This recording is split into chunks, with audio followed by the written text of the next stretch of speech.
everyone for taking time to come out. I appreciate it. It's been awesome. The responses on Twitter that I got, even from people who can't make it today. Really hoping that if this is something people want to continue, we could maybe do this monthly or something in the off season, and I can try to recruit different speakers to talk about different topics and that kind of stuff. Because I've had a lot of people reach out to me too that they'd like to speak or this or that. So I'm not going to keep you on for too long. I do want to give a shout out to Coach's Suite for sponsoring today's clinic. I'm not getting paid, but they're sponsoring the clinic. Really, I bring Rob coffee every Thursday. It's a great service. It's really, it's all encompassing, but their main thing that they got set up going right now is their recruiting website to help high school coaches get their athletes promoted and talked about to the college coaches.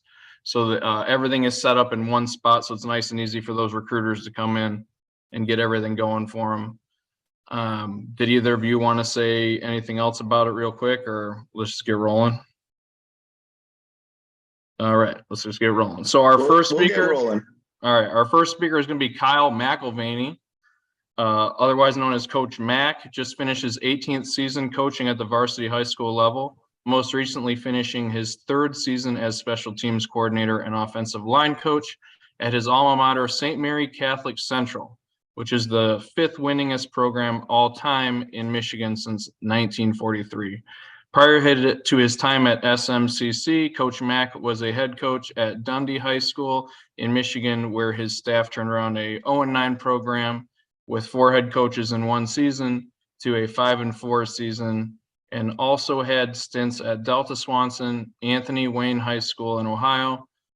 He is a 2016 AFCA 30 under 30 class member and has spoken at Glacier and State Clinic circuits. He's a proud father of a 6-year-old Jackson and a 4-month-old Izzy.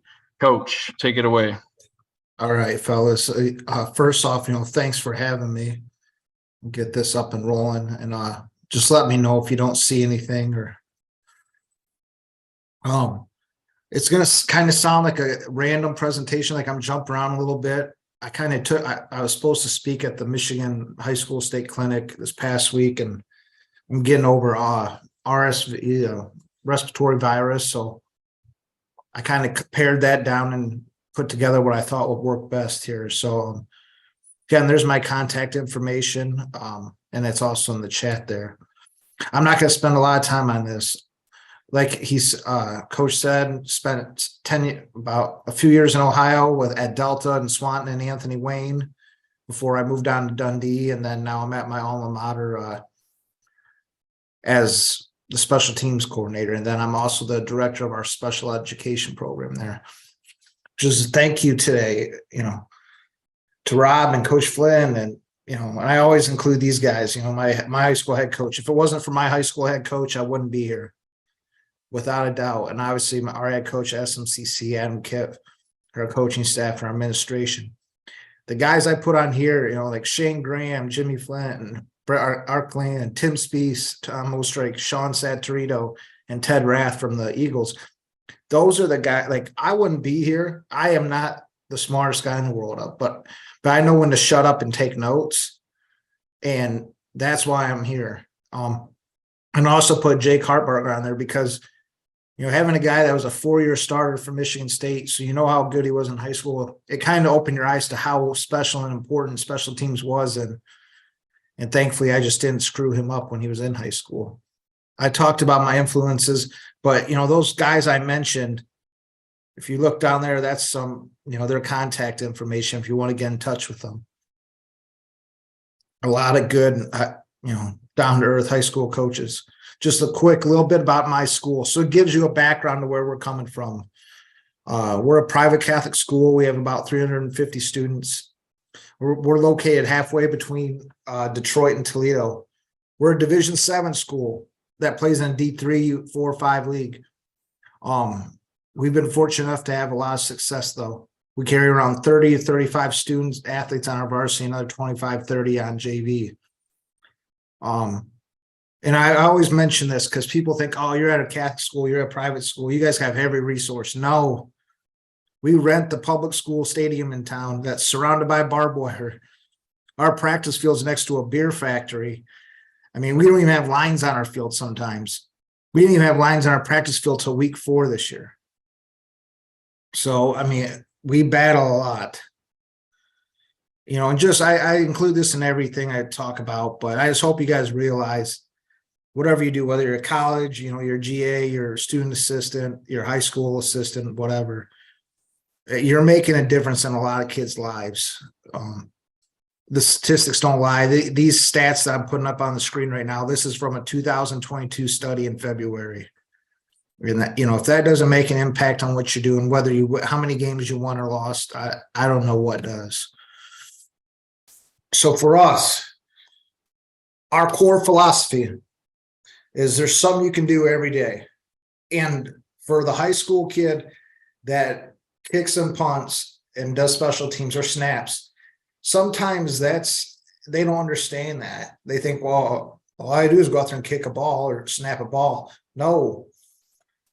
We try to, I mean, like tonight we had lifting. We lift Sunday, Monday, Wednesday, Thursday, so we can get other sports guys in there, but we lift Sunday nights. And I have those guys, they do their steps, even just their punting and kicking steps, dry, no ball, no nothing. Just so they get used to those mechanics and that muscle memory. Let's see here. We believe as a staff, we're going to be disciplined, attention, detail, and aggressive. We believe in this system is I'm always going to be the coordinator, but I try to assign different staff members to each point, each unit. Let's see here. One big thing there is we film probably a lot of our practice, especially early in the season. And, and I know this is everyday stuff for college guys, but at the high school level, we film a lot of our practice stuff from even pre-practice. And I'll get into that a little bit later, but we base all of our special teams off a military system. I am not one of those guys that says, oh, football's war. No, it's not. Football's a game. War, people die, but still, we try to honor our military, and that's the name of all of our special teams units. So during the middle of the game, Delta, or Roughnecks, or Rangers, and all the different names we have for them.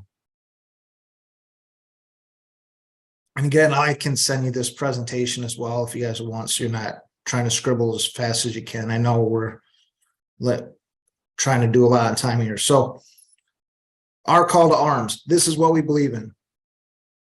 We are always on the attack.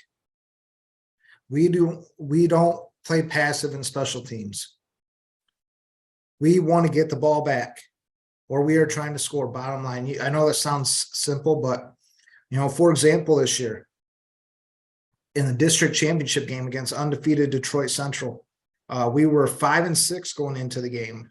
I'm sorry, no, 5-5 going in the game, something like that. And Detroit Central was 10-0.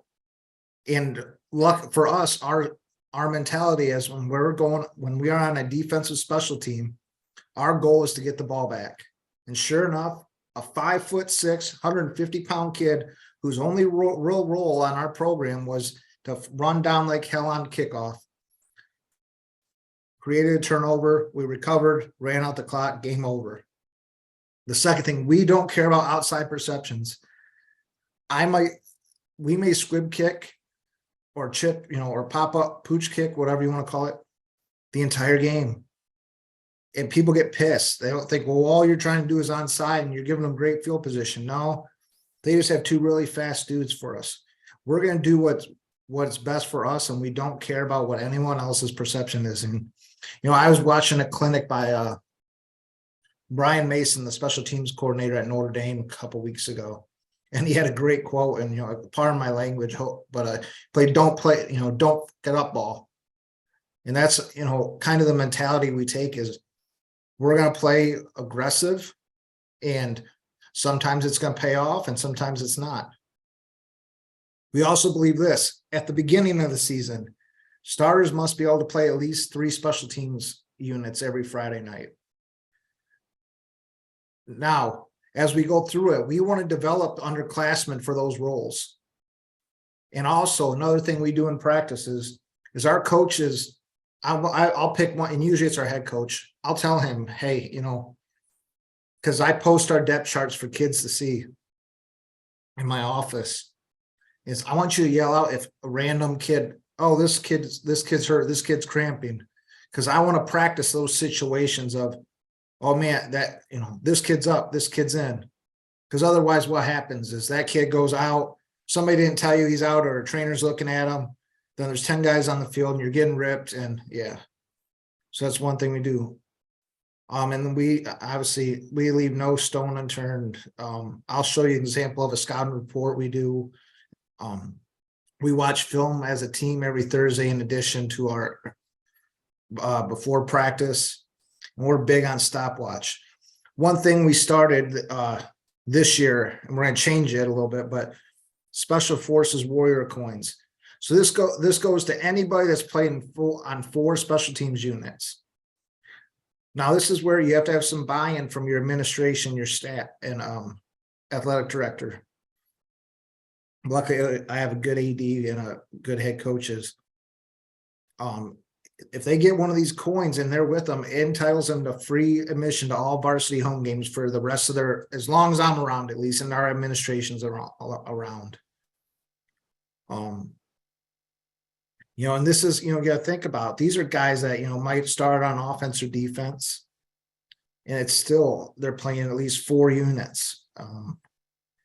And we talk about being a brotherhood, and this is just one more example. Next year, we're going to go to dog tags because they're a little easier to print and cheaper, but, and they can be laser printed, and I can get a lot more of them, but just something to take pride in that not every guy gets.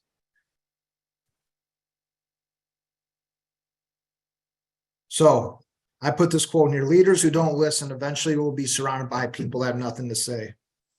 I believe that, regardless of whether those kids are 16, 17, 18 years old, sometimes they have, it's worthwhile to get their opinions on things.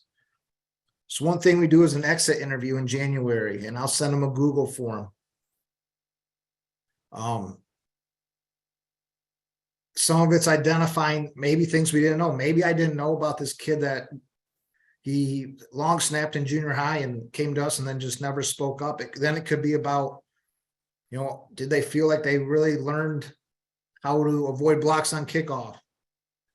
And then I have a different one for graduated players as well. But this is just an example of one of the Google sheets. And I actually got something out of it. I learned that, they don't like, in today's age of technology where we have everything on Huddle, they didn't like having their scouting report on Huddle for special teams. They preferred paper. Go figure. I don't know why, but they did. So that's what we went to. And we're a 1-to-1 iPad school, but yet they wanted to see it on paper. That's how they learned. Something like, what would you like to see more? Like, would you rather see more individual sessions instead of group instead of full team? I got a lot more out of it. And it does change year to year too. Sometimes you're going to have a group that's better off having things broken down as simple as possible individually. Sometimes you can do things as a group and a lot more as a team. Obviously in the state of Michigan, we have a 4-player rule. But one of the things we do right now is our long snappers, they're on a stopwatch. And I'm big on using a stopwatch. I learned that from a coach in Ohio named Tim Spees, and not just special teams, but on offenses and defense as well. I'll send you this presentation so you can see this stretching routine. The other thing we do is once a week, they'll kick or punt into the batter's cage, the batting cage, the indoor batting cages net. But the big thing is they have to learn how, for me anyway, and I learned this from Jake, the player I had that went on to start at Michigan State for 4 years, is when you're a specialist, especially a kicker, punter, the value of stretching, and it's all athletics. I shouldn't say just those guys in general, but it just makes such a difference. And obviously, again, putting them on stopwatches. How fast can they take the snap, kick, and punt?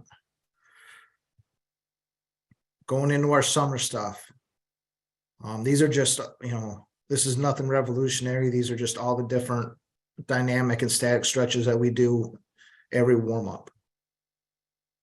From Shane Graham, and I don't know if you guys, I forget what his company's called, but it's based out of Grand Rapids.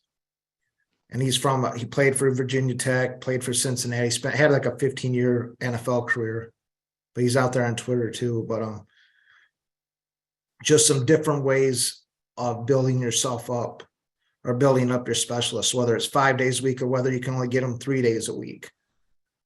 And this is stuff you do in the off season now.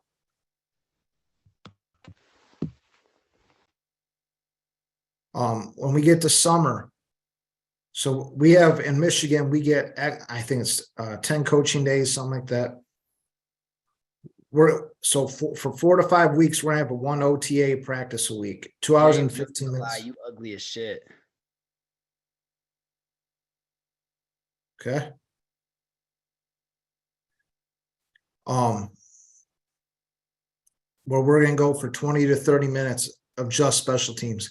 And the big thing is I script rep numbers. I don't say like 10 minutes punt, 10 minutes of this. We go for like 10 minutes of punt or 10 reps of punt, 6 kickoffs. We try to put everything on a limit, almost like a pitch count. And then the base fundamentals, obviously landmarks, eyes, footwork, and all that. Our champions camp in July, it's 2 hours and 15 minutes on the field with an hour and a half lunch. 2 hours and 15 minutes off, 20 minutes of special teams per session plus pre-practice. I don't beg those guys to get out on the field and do it, but however, it is filmed. We watch all the film, we evaluate it. And like it says, we go out of town, but we keep, far enough out of town, but not overnight. And we start working on the base fundamentals like block avoidance, open field tackling, individual skills circuits, and drills. Any conditioning we do is special teams related. And we'll install punt, kickoff, PAT block, and punt return. And we use a stopwatch and film those as much as possible. 2 days, like I said, everything is logistics for us. Sometimes it's hard. Like this year, we actually had 2 days at a local park because that's what we had available to us. So we got out there tape measures and field paint and cones, and we had to be really exact with everything. For us, we wanted by day 4 of 2 days, we wanted every special teams installed, but with an emphasis on reps, not minutes. Like I don't need my kicker going out there and kicking kickoffs for 10, 15 minutes straight. 6, 7, depending on the day, and then the next guy and so on. And by the second week, we solidify personnel. The other thing is if you don't have one yet, is get a drone especially for practice film. It's better than an end zone camera. It's one of the best things we've had to use to our advantage. Let's see here.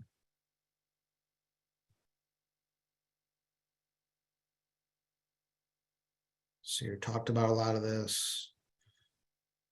One example, this would be an example of like how we assign one of our units. As a coordinator, I'm running things, but I'm also gonna probably take a couple of the jobs.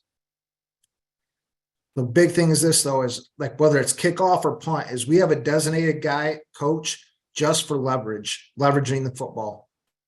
And that's usually our defensive coordinator, where he stands on the opposite side of the field from where we're kicking. And the entire time he is coaching the leverage of those guys as they're coming downfield and squeezing the football with their inside shoulders. Also, let's see here. We try to find time during special teams where we're stealing extra time for our quarterbacks and offensive line. It was a rarity this year's we had play with a backup quarterback the whole year. It was a tight end. And he was actually our kick returner and punt returner and kind of our do-all guy, but normally don't. I think one thing though is it's important is you're only going to get what you get. You're only going to get what you put into special teams as far as your energy. As a head coach, I know I've made the mistake of, hey, if we get to kickoff, great today. If not, we'll get it tomorrow. You have to be really adamant to at least get a few reps in. When I was researching this, apparently this generation of kids is called the Generation Alpha, which I'd really like to know where the hell they came up with that, and why they're called Alpha. And when I was researching this, though, and because one of my degrees is in psychology, so I find this stuff kind of interesting, but the big thing of this generation is they want to know the why for everything, because they came up in an era where they have instant access to all information at one of these in their hand. They have instant access to information. So they want to know the why for everything. So when you're teaching, it's important to explain that why behind it. Well, why am I squeezing the ball, the return to my inside shoulder? Why don't I just run down as fast as I can? Giving them that why. Quality control reports. This is something I do at the end of the year. I'll show an example. So this is from 2020, I believe, so we'll take it, the distance of it. So like, for example, I believe this is kickoff. I have the opponent started field position, the net return, the opponent score, did the opponent score, the drive result, type of kick, final score, and on. And it's really telling because you start to learn about what kicks were really utilized in the game, and it helps you going forward if you face that same coaching staff. So example for punt.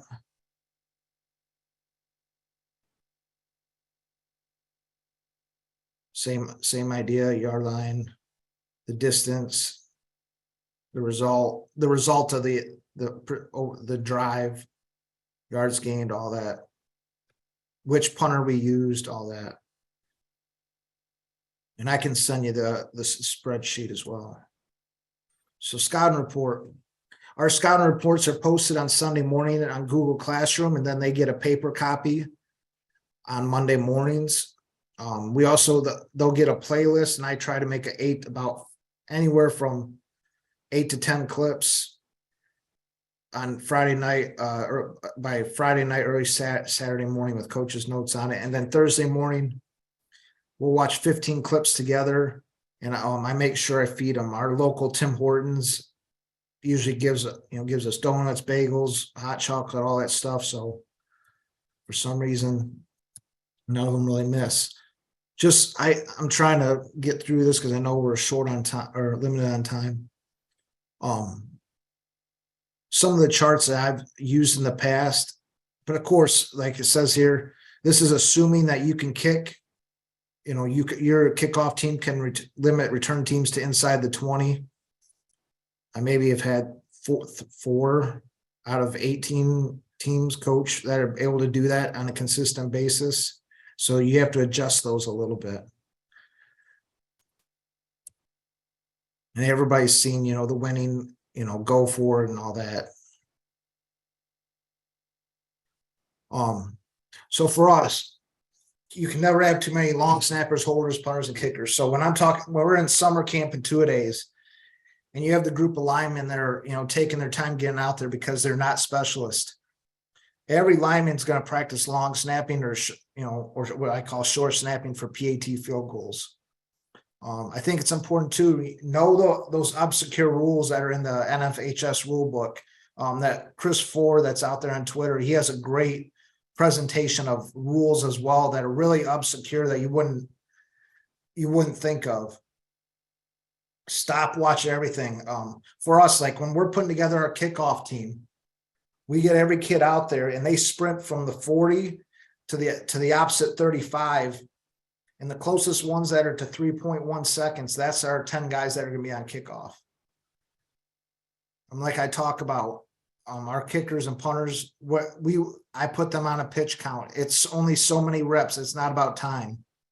And then we stress, the before and after practice stretching and the use of cold tubs.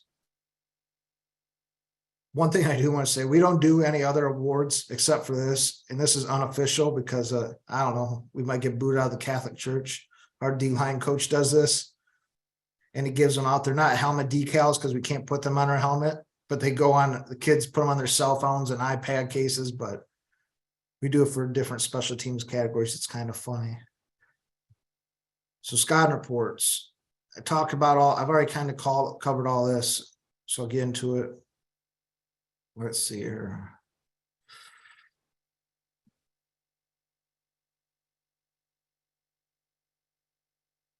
Can you guys still see that even though I changed out of it? Okay. So this is from our district championship game earlier this year. The big thing I always tell our kids is to look at the kickoff hit chart to see where the majority of their kicks are going to land. That's how we set up our return and how we decide our returns. Then there's notes for every unit. We'll throw roster in there and news articles. We're going to break down their punt, who their punters are. Some of it's very simplistic. We're going to draw up their core 2 blocks and their returns.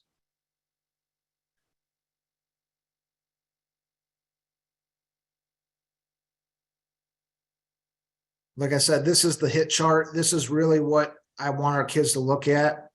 And it just talks about, because based on, they know where they're at, based on where they're at on the field, why this is vital to them, who's going to probably get more balls kicked to them.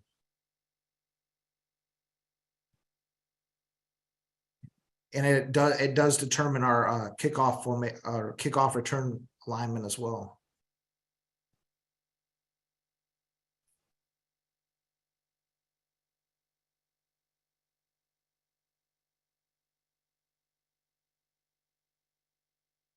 And then I do, so in all these, the starters are listed, then the next guy's up. So they know, they have to be aware. There's usually some kind of motivational piece at the end there.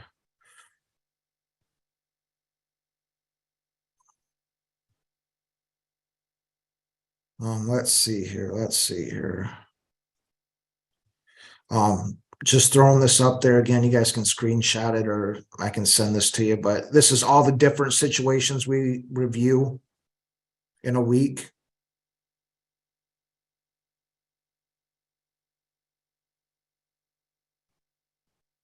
Lessons learned. For us, we started off 0-3, then went 2-6. And the big thing was for us is we stayed the course and never panicked, and ended up 6-6 on the year with a district championship, lost by 7 in the regional championship. And I'll say this, like I said, we're aggressive. It cost us some games early on. We lost to a good Warren, Michigan collegiate team, and a good New Boston Huron team, but it also solidified us. And later in the year, as we kept staying at it, it can't be done alone. It can't be a pet peeve of mine is like if it's just one guy that coaches the specials and the rest of the coaches go to the side and bullshit, you're not going to be successful. You need more than one guy on board. You need as many guys on board as you can. And like I said, you can never have enough punters, kickers, holders, and snappers, even returners.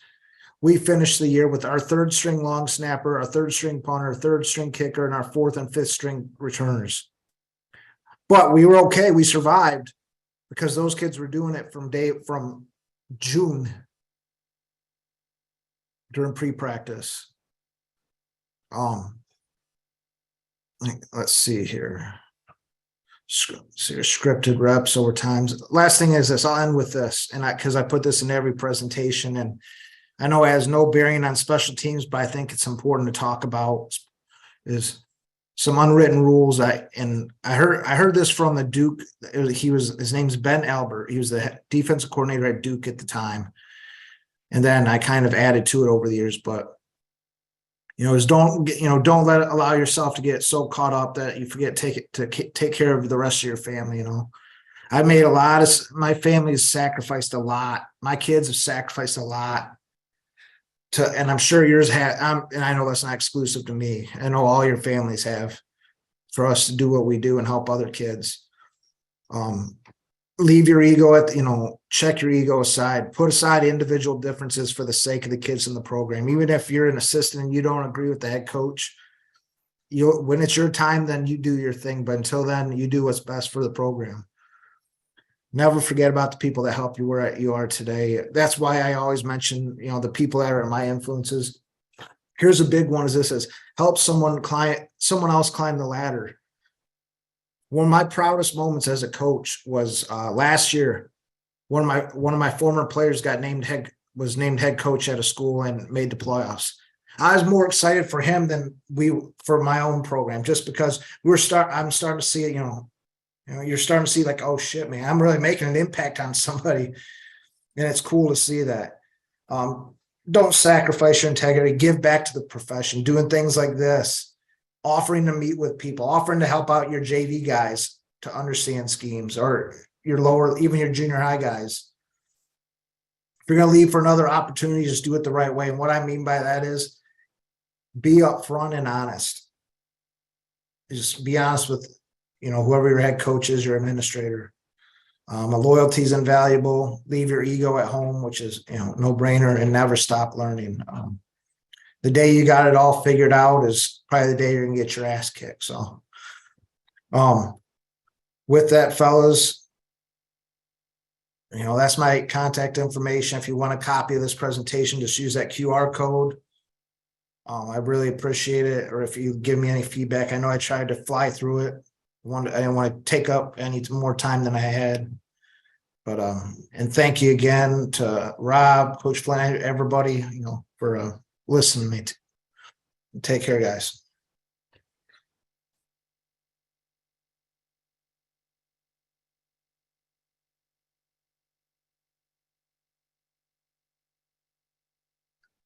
Awesome, Coach. Great job. I appreciate it. As well done. Thanks for the insight into some of your scouting reports and some of the more nuanced stuff that goes into coaching special teams. I know a lot of people want to see the X's and O's, but I like seeing some of that stuff too. And I've definitely been down to my third string long snapper, so I know how important building that depth stuff is. All right, thanks, guys. If you do have any questions for coaches, you can throw them in to the chat, and I'll try to read them at the end of a presentation. Coach really liked implementing the random subs in practice. Yeah, it was really good. That's from getting your ass ripped by the head coach in the middle of a game. That's where that comes from. You got to learn one way or the other. Yeah, and having to blow a timeout and asking what's going on. Yep. Right. We've all been there. Yeah. All right. Our next speaker is going to be Coach Blackstock, personal friend of mine, guy I owe a lot to.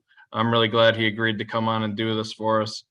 Coach Blackstock grew up in Bad Axe, Michigan, where he played for his dad, who is a member of the MHSFCA Hall of Fame as one of the founding fathers of the association. John was a 4-year letterman at Central Michigan University as a defensive back before spending 1 season at Eastern Michigan University as a defensive grad assistant. In 1998, he joined Lake Orion coaching staff, where he coordinated special teams and coached the defensive backs. Between 1998 and 2016, the Dragons won 7 district championships, played in the state semifinals 4 times, finishing as state runner-up in 2008 and state champion in 2010. In 2017, John took over as head coach of the Dragons for 5 seasons, going 23-22, qualifying for the playoffs 3 times and earning Regional Coach of the Year in 2019. After stepping down as head coach, he returned to his position as defensive backs and special teams coordinator. John currently teaches middle school PE at Walden Middle School in Lake Orion, is married to a Saint named Kimberly, who is a special needs teacher, enjoys watching his kids play sports. His daughter Brooke is a junior at Lake Orion High School and committed to play soccer at Oakland University. And his son Braden is an 8th grader who loves being a catcher in baseball and an offensive and defensive lineman in football. JB, take it away, man. All right. Let me see if I can get the proper screen shared here.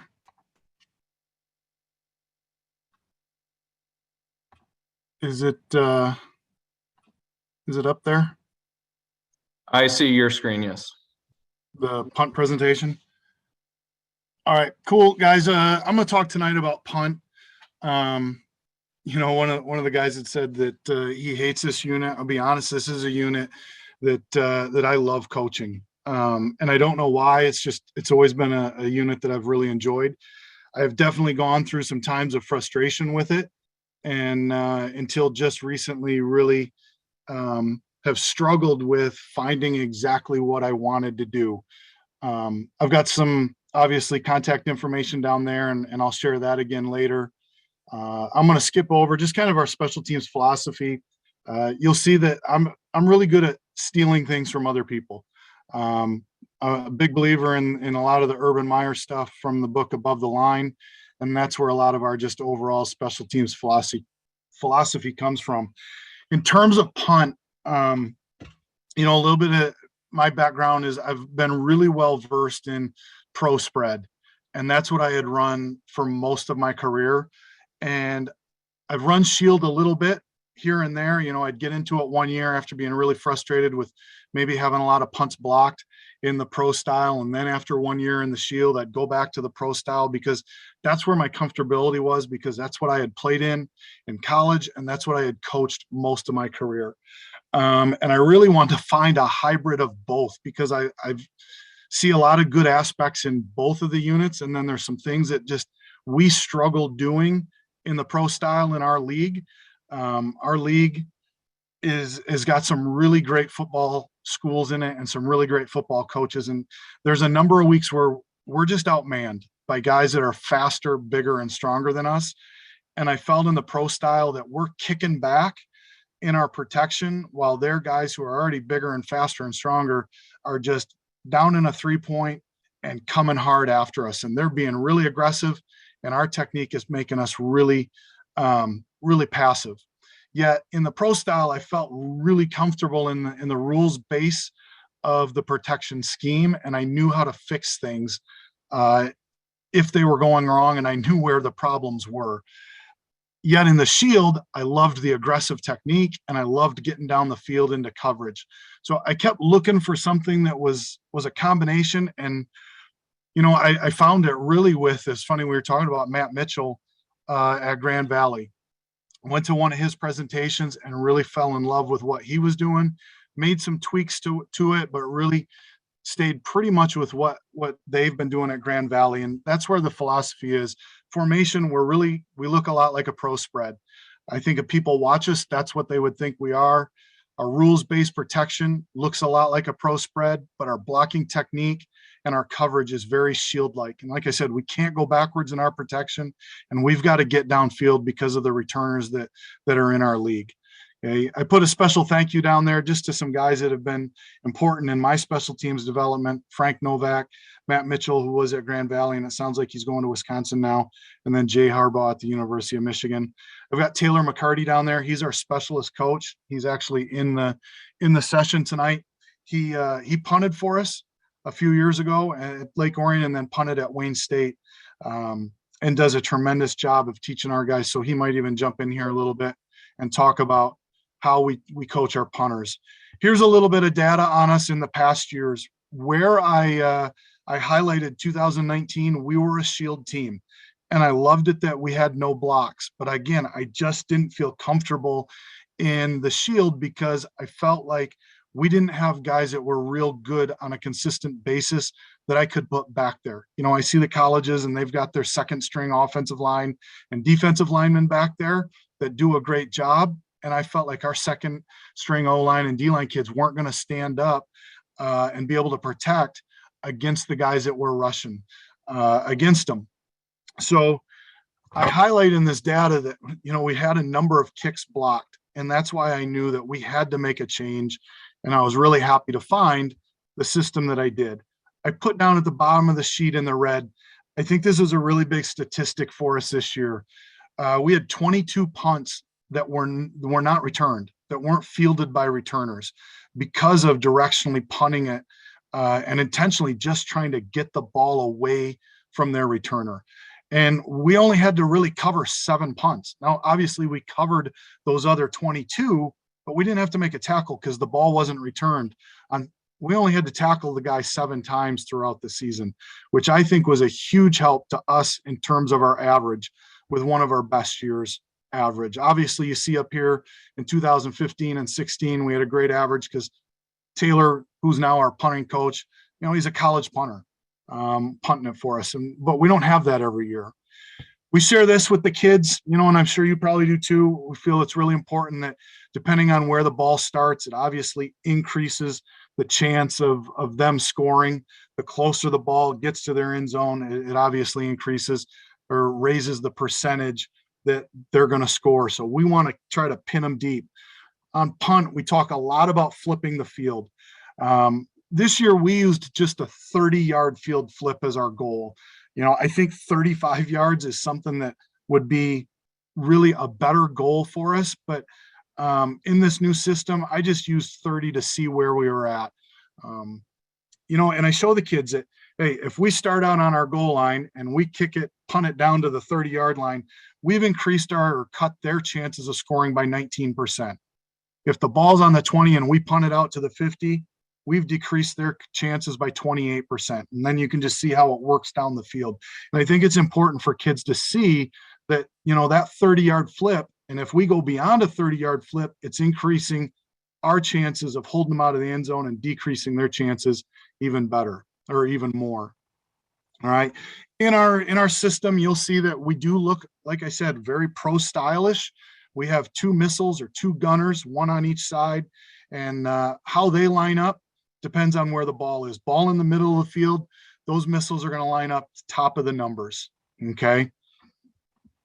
If the ball is on the hash, then the ball is on your hash. So this left missile or this left gunner, the ball's on his hash. So he's going to be 1 yard from the bottom of the numbers. Okay. And the missile on the right, the ball is not on his hash. It's on the opposite hash. So he's going to split the numbers and his hash mark. And then the next diagram is just if the ball is on the right. So now the right gunner, he's below the numbers, 1 yard from the bottom, and the gunner or the missile on the left, he's splitting the left numbers in the left hash. Okay. Our stance for our missiles versus press or off. Okay. If we're against a pressed corner or a pressed defender, we'll use a much more balanced stance. And I got this from Frank Novak, who spent 17 years coordinating special teams in the NFL. And as I watch the NFL guys now, I do see those gunners using a lot more of a balanced stance when they're pressed so that they can release inside or outside. Okay. And there's nothing really new there. Feet under armpits, more of an upright posture. Number 3 really comes from some O-line stuff that I was studying over the last few years of really having a mental focus of the weight on the opposite foot. Because I think a lot of times I always used to teach step in the direction you're going. And now I'm teaching more of push off the opposite foot to make those guys faster and quicker. And I think it's helping them. Okay. We also talk about number 4 a lot. Execute the exit and have a plan. Have a plan of how you're going to defeat that press. Right. And then stacking the defender and getting to the ball. And we'll talk a little bit more in the presentation here in a few slides about breaking the string. All right. A staggered stance, I let them go to more of a staggered when they've got an off corner or an off defender on them. Okay. Because now they don't have to be able to go inside or outside, right or left, because they've got that room, they've got that movement or ability to move. Okay. And then just basic coverage for those guys, not a lot different. Okay. I know some guys talk about their gunners or their missiles, attacking across the returner and trying to get that guy to change direction. I don't teach that. I really just teach, attacking the near hip. We're going to be aggressive. I tell those guys, you know what? I would love for you to make the tackle, but I've got to have you make a hit on the returner. And make that guy step over you, stutter that guy, make the guy bubble back around you. I don't want him passive. I don't want a whole lot of come to balance. I want him just to be really aggressive going after people. So they're attacking hips. We try to tell the snapper that we want you to attack the field side number. Okay. Try to pin the guy into the boundary and just go after that returner's field side number.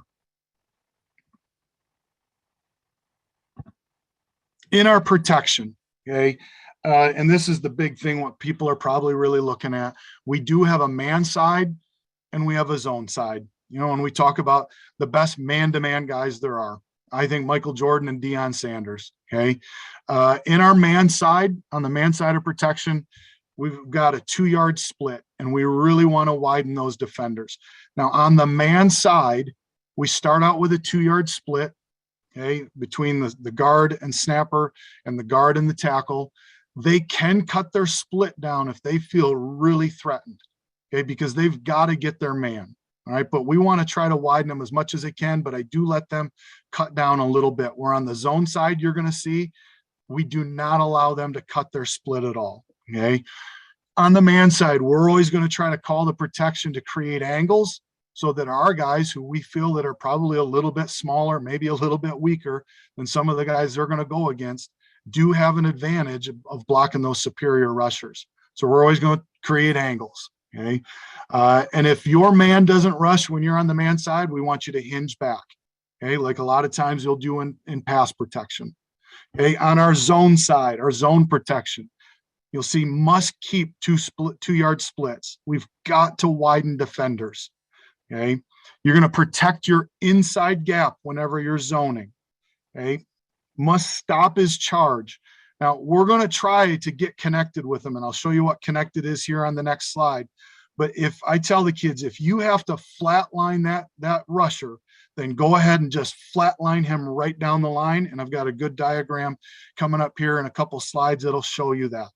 Okay, and that helps them keep that 2-yard split of knowing that if they have to flatline a guy, they can go ahead and do it. All right, now again, if you get no rusher, you're going to stop after that initial push step, because just like with the missiles, we talk a lot about not stepping, in the direction we're going. We talk about pushing off with the opposite foot to make ourselves stronger and more explosive in the direction that we're going. Okay, so no rusher, stop after that push off and hinge back to help. If you get 2 in a gap, we use what we call pinball. You're going to try to pinball, you're blocking that inside guy, but you are going to knock him in to that second guy. Okay. We've got to take care of the inside rusher first, but hopefully you can knock the second guy off outside as well. And we don't get a lot of that 2-gap stuff, but you might see it. We do work against it just to be prepared. Okay. Here's a diagram. I don't have it as a moving one. I wanted to try to make it moving, but it just became really messy in the PowerPoint. You can see that widest rusher, number 29. He's going to step to him, and he's trying to block him inside out, okay, because of the man protection. But if that guy is so far hard down and inside, he can just flatline him right down the line. Okay, but he cannot allow penetration. Okay, and that's what I love about what we're doing punt team wise is it is an aggressive protection. We're not kick sliding. We're not stepping backwards. We're going and getting people, okay, which I feel really helps us in protecting, and then obviously helps us get into coverage very quickly. Okay, you can see down here in the kind of the color box, I've got how we break up our coaching assignments. I try to have 2 gunner coaches, okay, 1 for each side, because it's hard, obviously, for if you're coaching the gunner or the missile on the right to see the missile over on the left at the same time. And I want those guys coached up every rep. Okay, we've got a guy, Coach McCarty, who's on here that handles our punter. The boss is really the personal protector, or the PP. We started calling him the boss this year. I coach that guy so that I can be much more involved in making sure that things get called correctly. And that way I'm really only focused on one guy. Now, the boss is always involved in the man side of the protection. So I'm involved in that side, okay, with one of our linebacker coaches. The zone side has a coach, Coach Purdy. He's our inside linebacker coach. And then our snapper, Rob, a lot of times tries to help work with our snapper, and he works into the zone side. Okay. So here's our basic alignments. We already talked about our missiles aligning based on where the ball is. Our punter, we cut him down to 12 yards. Okay. And another reason that we went to this system was kids, I find we can find more snappers at 12 yards than we can at 13 or 14. And I know a lot of people say, God, you're so close to the line of scrimmage. And you will see that, yeah, we get close. Our 9 yards is our launch point. We tell the punter the ball has got to be punted at 9 yards. And that's because of how the protection will work out. And you'll see that here in just a second. Just a simple Roger call means we're going to go man to the right side, zone to the left side. So here's our Roger. Our guard and our tackle have 2-yard splits. Their toes are on the snapper's heels. Okay, our boss or our personal protector is at 5 yards and he's right in that A gap. And then our right wing is about 4.5 yards just outside of that tackle. Now we have him straddle the tackle's hip. Okay, so that right wing is straddling the outside leg or the outside hip of that tackle at about 4.5 yards. Sometimes they'll cheat up to 4 yards and that's okay. All right. There's our launch point. We say the ball has got to be punted at 9 yards, cannot be less than that. Okay, so wherever that punter needs to start to make sure it's launched at 9.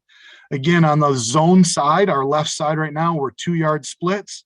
And you'll see on the zone side, our left wing is still going to try to get a 2-yard split. I'll be honest, he might get to a 1.5 or 1-yard split, but he's not going to straddle like that tackle is because we need to make that zone side longer. We need to widen it. All right. Because we could have an unblocked player, an unblocked rusher coming off that side like you do in the shield. Okay. But our punter at that 9-yard mark is going to punt it over the helmet stripe. We've got 2 stripes down the middle of our helmet. He's taught to punt it over the helmet stripe of the guard to the direction that we're punting, to the man side.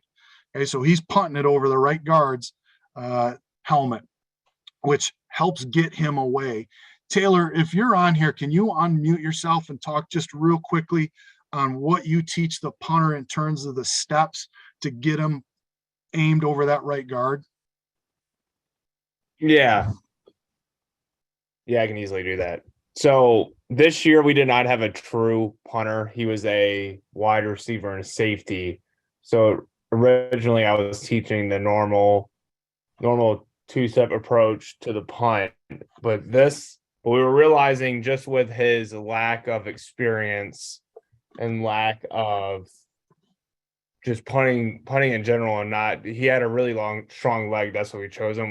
We decided to do a little bit of a variation between rugby and a normal punt step, but we didn't really truly want to do the full rugby. So we had him do only two normal steps all the way to the right, which will allow him to really pick through the football and kind of eliminate some of the risk in the drop, just due to this kid just being completely raw at the position and having really no practice until getting into fall camp. So we changed the steps to 2 to the right instead of the classic slightly angled, taking 2 straight forward.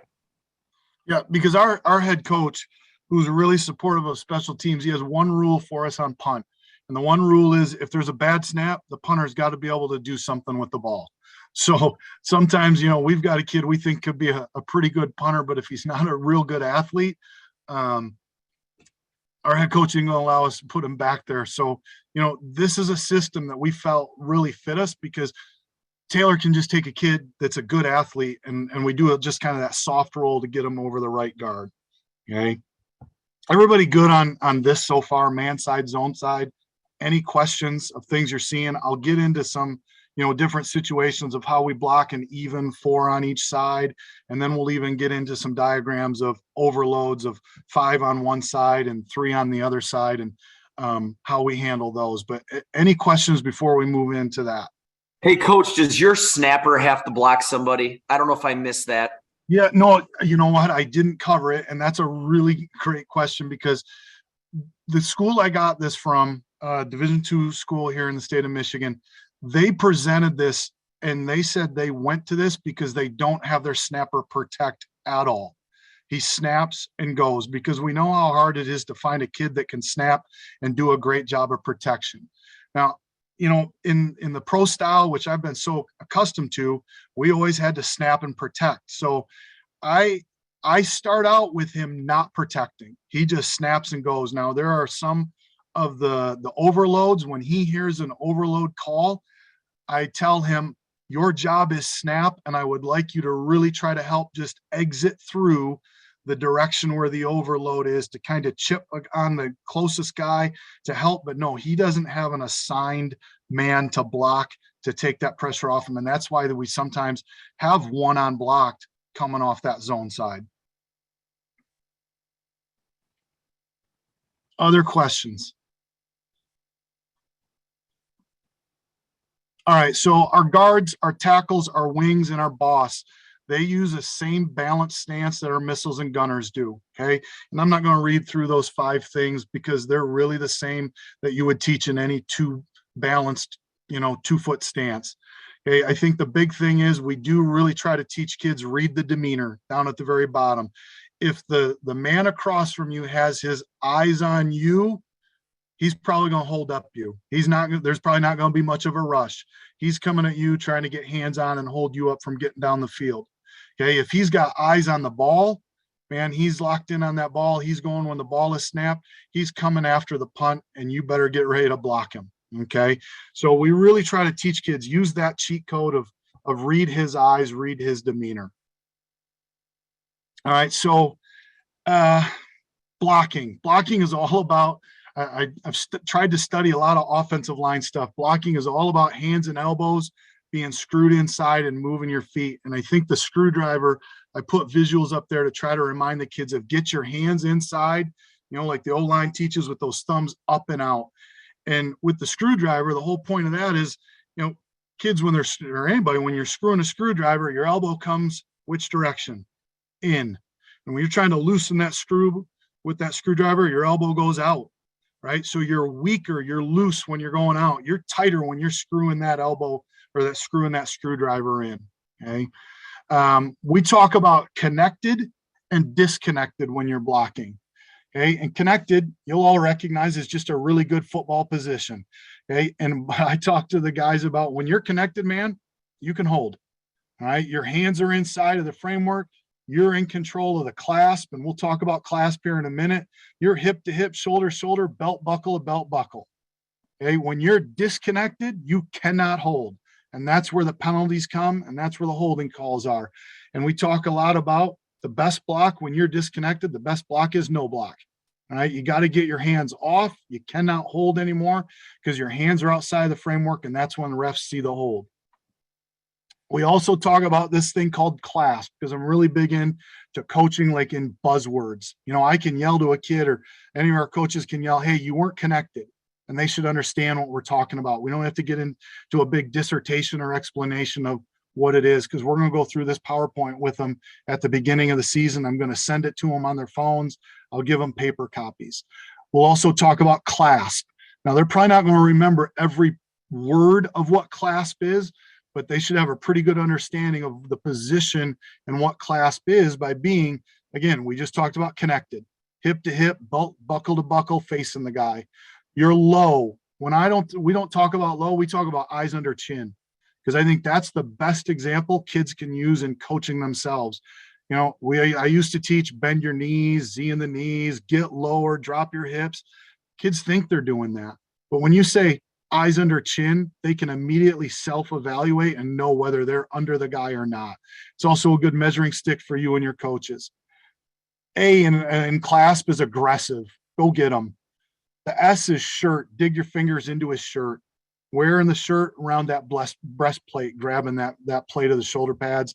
And then the P is prepare for the exit move. And that exit move could be preparing for your exit move or his, because clasp is a term that we're going to use whether we're on punt return, or kick return. Okay, so in this situation in punt, we're preparing for our exit into coverage. If we're on punt return and we're still using the clasp technique when we're holding up a guy at the line, then we're preparing for his exit into the play. All right, and just here are some visuals. I think kids are really visual. I know I'm much more visual. And I tried to give them some good pictures and some good examples from the USA football stuff of what a good connected clasp looks like. And then we've got down on the bottom with the Steelers, kind of an old school block. I don't think that's a real good block because we're not clasp. All right. Then some couple notes down there. Be ready to transition. Okay. And biggest mistake is trying to clasp on too long. All right.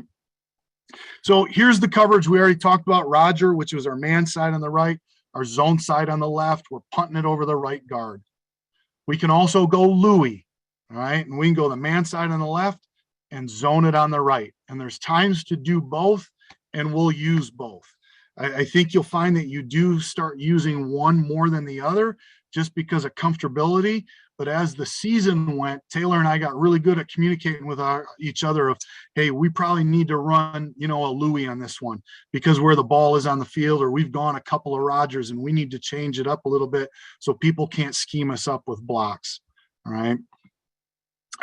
Here's a diagram of just 4x4. All right. And we count from the outside in. Our right wing, or the wing on the man side, his rule is he has number one. He is the widest rusher at all times. Man side wing has widest rusher.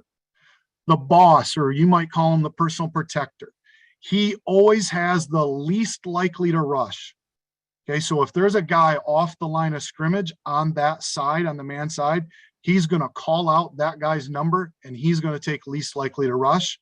And then our guard and our tackle are just going to work out the two that are left. Now, in this situation, I drew it in kind of a worst case scenario where they're all down on the line. They're all charged up, looking like they're coming.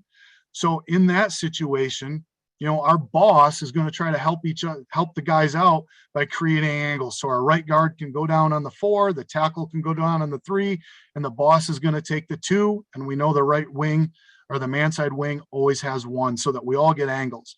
In the pro style, our boss was always stepping into A gap and having to block that number 4, right?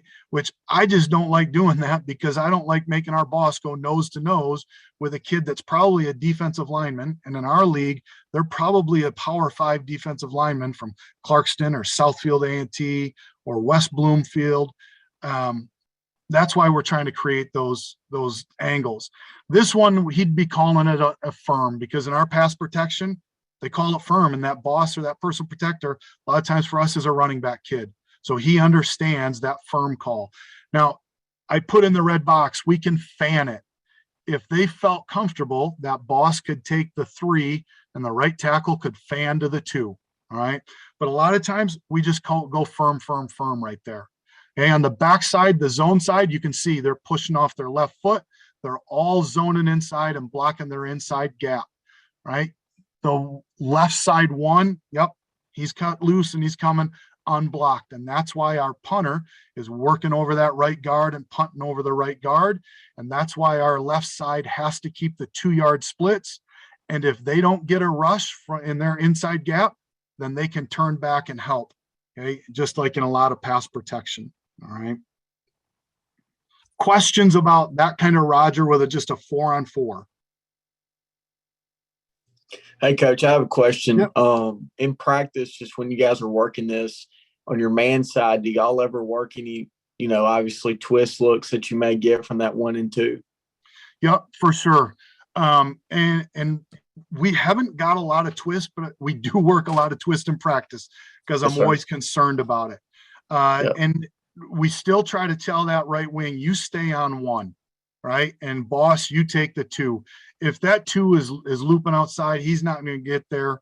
And again, we're launching at 9 yards. So that's really helped with it. The thing with twists is I just don't want the kids confused of, passing things off. Now, if they see it and they can pass it off, great. But we usually just stick right on it with the twists. The zone side seems to be where we get more twisting. And that's why they're just protecting inside gap. Gotcha. We will do, practice wise, you bring up a great point, Riley. A lot of times practice wise, we'll try to work just a right side. They're working a man side, and we'll have a left side. So we'll have a snapper, a right tackle, right guard, a boss, a right wing, and they're just working against 4. And then we'll have another snapper, the backup snapper, left guard, left tackle, left wing, and they're working the zone side, and then we'll switch it. So we can get a lot of quick reps, okay, without having to cover down the field. Awesome. There's the opposite. There's the Louis, okay, with just a 4x4. Now the man side is on our left. So our wings, I will tell you, some guys that run this, they just switch the whole unit. They just have a man side and a zone side, and their whole unit switches from right to left. I haven't done that because I've wanted to try to hide it a little bit so people don't try to scheme us up. But, you know, it's something that's not out of the question. If we were really struggling, I would consider doing that, having a zone side and a man side. The boss, I don't care where he lines up as long as he's 5 yards. I tell him mix it up. Sometimes, even though you're always going man side, line up on the man side, but sometimes line up on the other side so people don't get a beat on us tendency wise. And even when he's lining up on the opposite side over on the zone side, it still gives him a good angle to kick out when he's blocking. Okay. Now, if the man that does not come that the boss has, and obviously in this, you know, they're all on the line, they're most likely coming. But if he's in a situation where his guy is off the line, because remember, we said the boss takes least likely to come, anybody that's off the line. If he doesn't come, he's going to look backside to that unblocked guy coming from the zone side. Okay. So here's just an example. You know, I pulled off a picture that I found on the internet. You know, similar situation that we just had drawn up, 4 on each side. Okay, let's say they called Louis, so they're punting to the left, which is our right side here. Okay, the boss is going to take the guy in yellow because he's a stand-up guy. He's least likely to come. The left wing, okay, he's taking the guy in the red circle because he's always got the widest. And the guard and the tackle here, they're gonna take the 2 that are left. All right. Now that guy walks down on the line, 36 in the yellow. He walks down, gets on the line. We're gonna stay with it.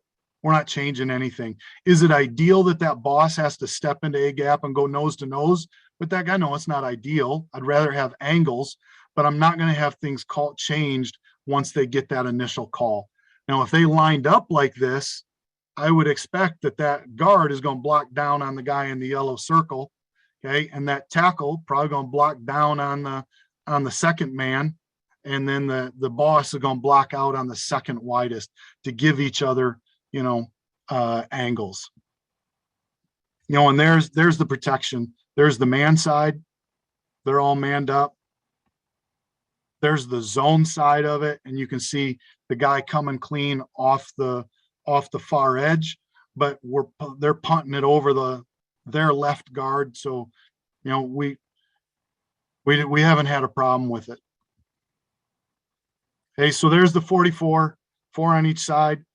Here's where you start to get some overloads. Okay, now if the overload is on the zone side, we just stay with Roger.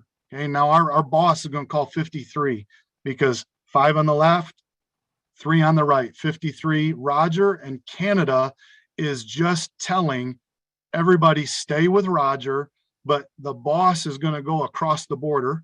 Here in Michigan, across the border is Canada. He's going across the border because his 4 is on the other side. And he's really going to look to help on that side, on that zone side. And he's going to look for anything inside out. And when our snapper, Coach Flynn, you had asked, does a snapper protect? Technically, no, he doesn't protect. But when he hears Canada, he knows he's going to go away from the Roger call and he's going to exit through the nearest guy to help kind of chip and clean up things. And again, we're still punting to the right. We're punting away from that overload. Okay. Here's the other overload we can get. Roger was called, but they overloaded to our man side. We're in trouble. Okay. We can't protect it with 4 and they've got 5. Right. So that's where we're going to go 35, 3 on the left, 5 on the right, 35 China. China, we're going to the other side of the world. Okay. And the other side of the world means we're just going to change. Our man side is now to the left. We're going to man up those 3. We're going to punt it to that man side where the 3 are, and we're going to zone that overload side. And again, the snapper's going to hear China. He knows he's got to go away from the Louis call. He's going to help chip on that 4. Our boss is going to help protect inside out, and we'll get 4 of those 5 guys blocked up for sure. And that one that is on the outside is just too far. He's not going to get there, especially with the punter punting over the left guard. Now, if he punts it straight down the middle of the field, yeah, that can get a little bit scary. That wide guy that's on block probably going to get there. And that's why it is so important to get that guy punting over the guard's helmet. but that's also really helped us. If you remember that stat, we didn't have to tackle the punt returner 22 times out of our 29 punts this year because the ball is moving so much to the left or the right. Okay, and this is all the same stuff that we just talked about, but if the call coming from the sideline was a Louis call and we were going out there. Really, the thing to remember is we're always, if there's an overload, we're always getting our man side away from the overload and punting away from the overload. Okay, so exiting after we protect, we talk about breaking the string, and the string is ball, me, man. Okay, and once I release, I've got to break the string and I've got to get between the guy trying to hold me up so that it becomes ball, the returner, me, now the tackler, and the blocker behind me.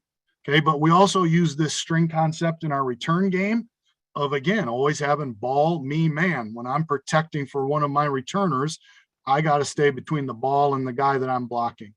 All right. Simple exit moves, speed release. We do a lot of swat the elbow, a tight swim. I used to teach a lot of rip. I don't know why kids they suck at ripping for some reason now. They don't rip low enough. They don't rip hard enough. When I've gone to the tight swim and turn it into almost an overarm punch, for some reason they've gotten better at it. And then we just talk about clearing the hips and stacking that guy. The counter is if we throw a jab step into it. Okay. We talk about speed kills everything. Be Lightning McQueen. Feel the need for speed. Okay. With all of the exit moves, it's got to be fast, especially if you're throwing in the counter move. Hey, to get the guy's hips open. Okay. So here's our coverage with our guards and our tackles. Our guards are always near hip. I talk a lot about ball never crosses your nose. If you are on the right side of our punt team, you have to keep the ball on your inside shoulder and it cannot cross your nose to get outside of you. Okay, if you're on the left side, ball cannot cross your nose. So the guards attack the hip. We say our tackles are outside force, basically a contained player. We don't talk a lot about landmarks, and that's something I've gotten away from in the last couple of years. Yes, we want them to fan. We want them to create a net. We want them to spread. But man, we're not covering the field. We're covering the ball. We're getting to the guy with the ball. Okay. And in this next diagram, well, in the bottom here, we talk about never go past the cliff. We are all out as fast as we can go to get down there, but we cannot go over the cliff, and the cliff is where the ball is. We can't end up behind the ball. So that's where some, coming to balance, gathering yourself comes into. You remember our missiles, I said, they don't come to balance, they just go. All right.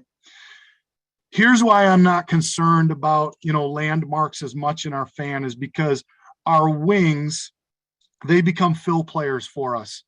All right. They're not safeties, but I talk to them about being like, you're the linebacker of defense. The guard and tackle are the defensive line. The wings, you're the linebackers, and you're going to make the guard and the tackle right. You filler, you fit in where you start to see gaps open on your side of the ball. Okay, and then our boss, he becomes a safety, and our punter, he's our true safety, our true touchdown saver. Okay, we throw Spider-Man on there because we are creating a bit of a net, but our net looks different than the old school net that I used to teach. And there's just another diagram of what it looks like, kind of color coded. Okay. We will talk about when we get down near the end zone, ram and lion. And that's just telling our gunners that, hey, if it's ram, we're punting it to the right. It's probably into the boundary. If you are the ram, the right side missile, you are getting behind the returner. Okay. And we've got some rules on there, 20 yards down there, down the field, locate the ball in the returner. Down the ball. We're trying to down the ball inside the 10-yard line. Okay, the field missile, he's still going at attacking his hip, but the boundary missile on ram and lion calls are they're getting behind the returner. It doesn't change our protection. It just changes that boundary missile of get behind the returner. We're going to try to down it, okay, inside the 10. A lot of times we'll switch out that one missile with a kid who's got really good ball skills. Okay, maybe a wide receiver, best slot type of kid. Here's just kind of some year-end stuff so you can see, in case you're wondering, we talk a lot about 3 kinds of tackles. the wrap and drive, the wrap and roll, and then the last ditch swipe. Okay. And how we teach those three. I wanted to show you on here, in our punt, we didn't really tackle a lot of punt returners because we didn't have to this year, but in our punt team, I wanted to see what kind of tackles were occurring on special teams. Okay. So you can see on our wrap and drive, that first one on the left, we had 1 out of our 7 or 14% were wrap and drive. Okay. On kickoff, it was 47% of the time. So there was a lot of wrap and drive straight on tackles. Okay. Our wrap and roll there in the middle on punt, it was 14% of the time. On kickoff, it was 9%. So not a lot of wrap and roll and kickoff. Okay. But then last ditch, swipe the heel on punt was 29% of the time, and kickoff 12. In our year-end tackle study on special teams, here's what I found. We need to start working on what now we're calling a grapple, because grapple is showing up so much more for us. And grapple is where guys just ended up kind of around their waist and behind them some way. So just kind of some interesting end of season data stuff. Last thing I've got there is we can go full rugby. Okay. We call it Oscar, and we're just going to block the guard, the tackle, and the wing down. We might bring another wing over. Okay. When we go rugby, we don't have to, but we could bring that other wing over and have him block out. Okay. On here on this presentation, I've got there at the very end, what we see, here's what we saw during the year. We saw a lot of 6 down and 2 up. Okay. 6 guys down on the line, two guys standing up. Saw some 5 down and 3 up, and then, 4 down, 3 up. Really became only 6 times or 18%.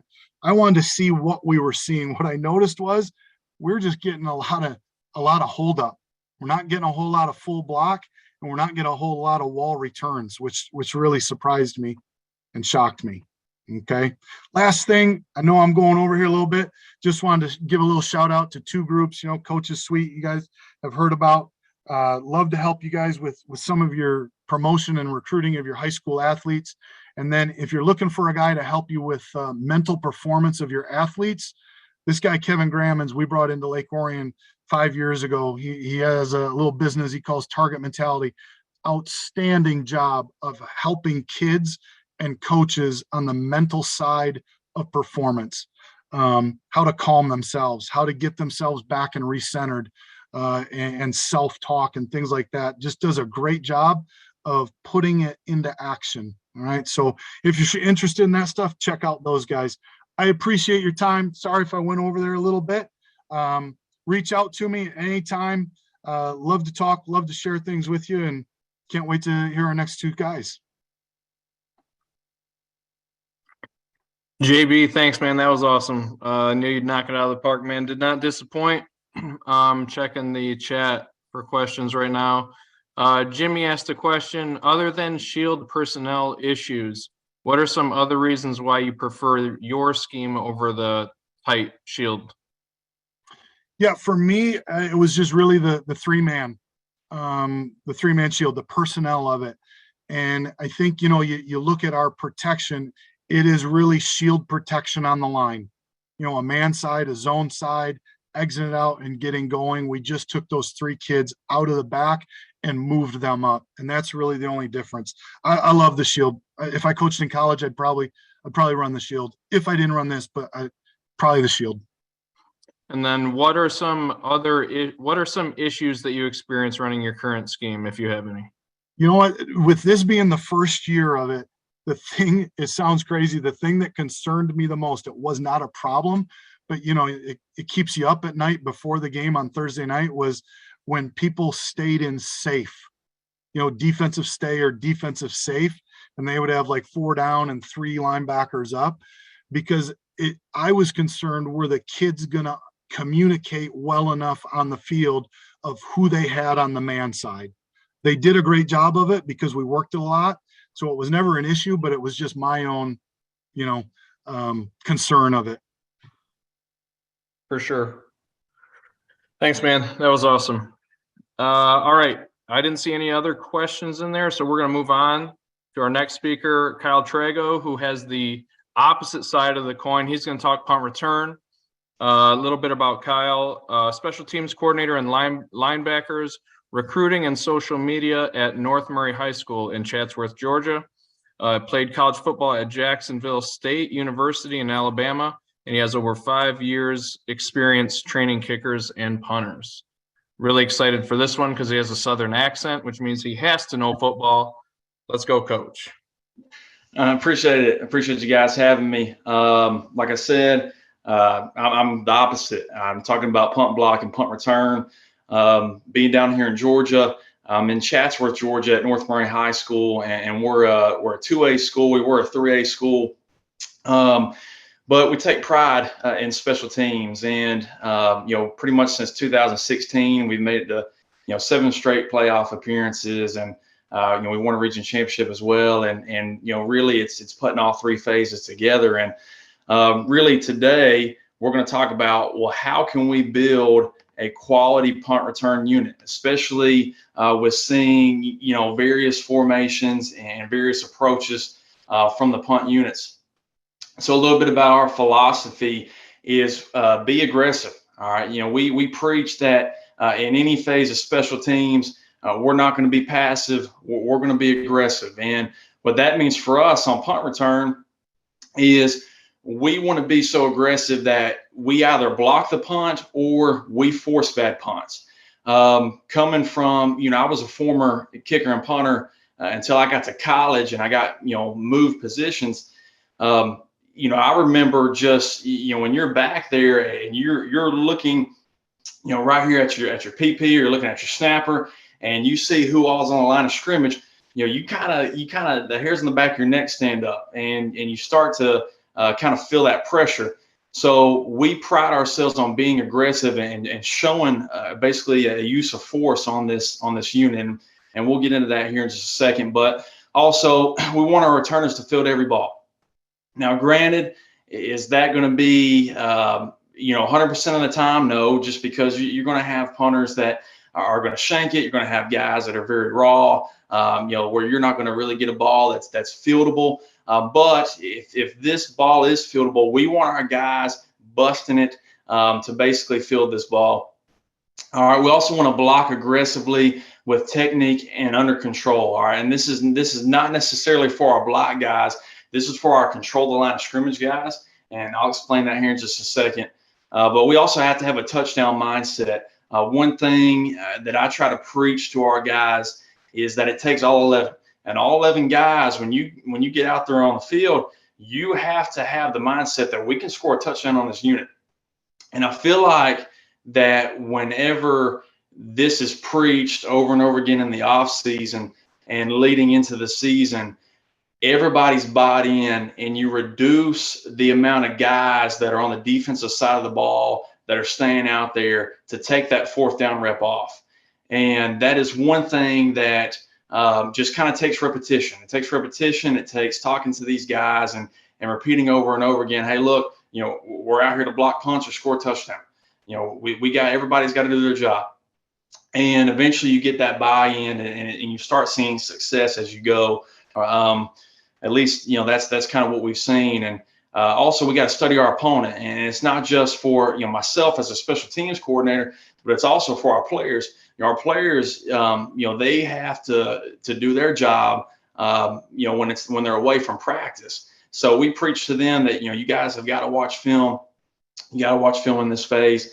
And I'll kind of also show you guys a snippet of basically the scouting report that I do on the weekends, and I basically have them waiting in their lockers on Mondays as soon as they come in for those guys that are supposed to watch film but they don't.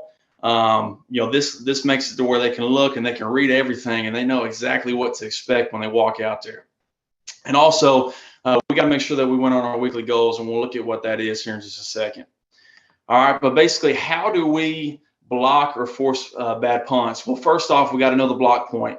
And this is for our guys that are block players. The block point, if there's anybody in here that doesn't know that term, that's basically the point of contact where this punter is the ball is coming off of his foot from the line of scrimmage. And we, every week we will know based off of film what this guy's where's the average block point at? If he has heels at the 15-yard line and he's normally getting that ball off pretty consistently at around the 12, then our block players know that from the ball, they can count 12 yards and right there in front of the punter, that's going to be the block point. That is their aiming point for whenever they're rushing in their lane. All right. But we have everybody on the line in a sprinter stance, and we teach our guys to crowd the ball. We want to eat up as much of the line of scrimmage as possible. And here in a second, you guys will see some visual aids of basically what we put in as base blocks and base returns to kind of see. But we have all of our guys heads up. We don't really have guys, shadowing a gap because we kind of want to have the element of surprise, and I'll show you guys how we do that here in just a second. But also, we got to know who our block players are, and that's not just for myself as a coordinator of knowing, okay, who has the best chance to get there, but it's also the players themselves week to week knowing, okay, am I gonna if we call let's just say we're going color system, if we call red, am I gonna be the guy that's doing the blocking, or am I gonna be a control your man guy?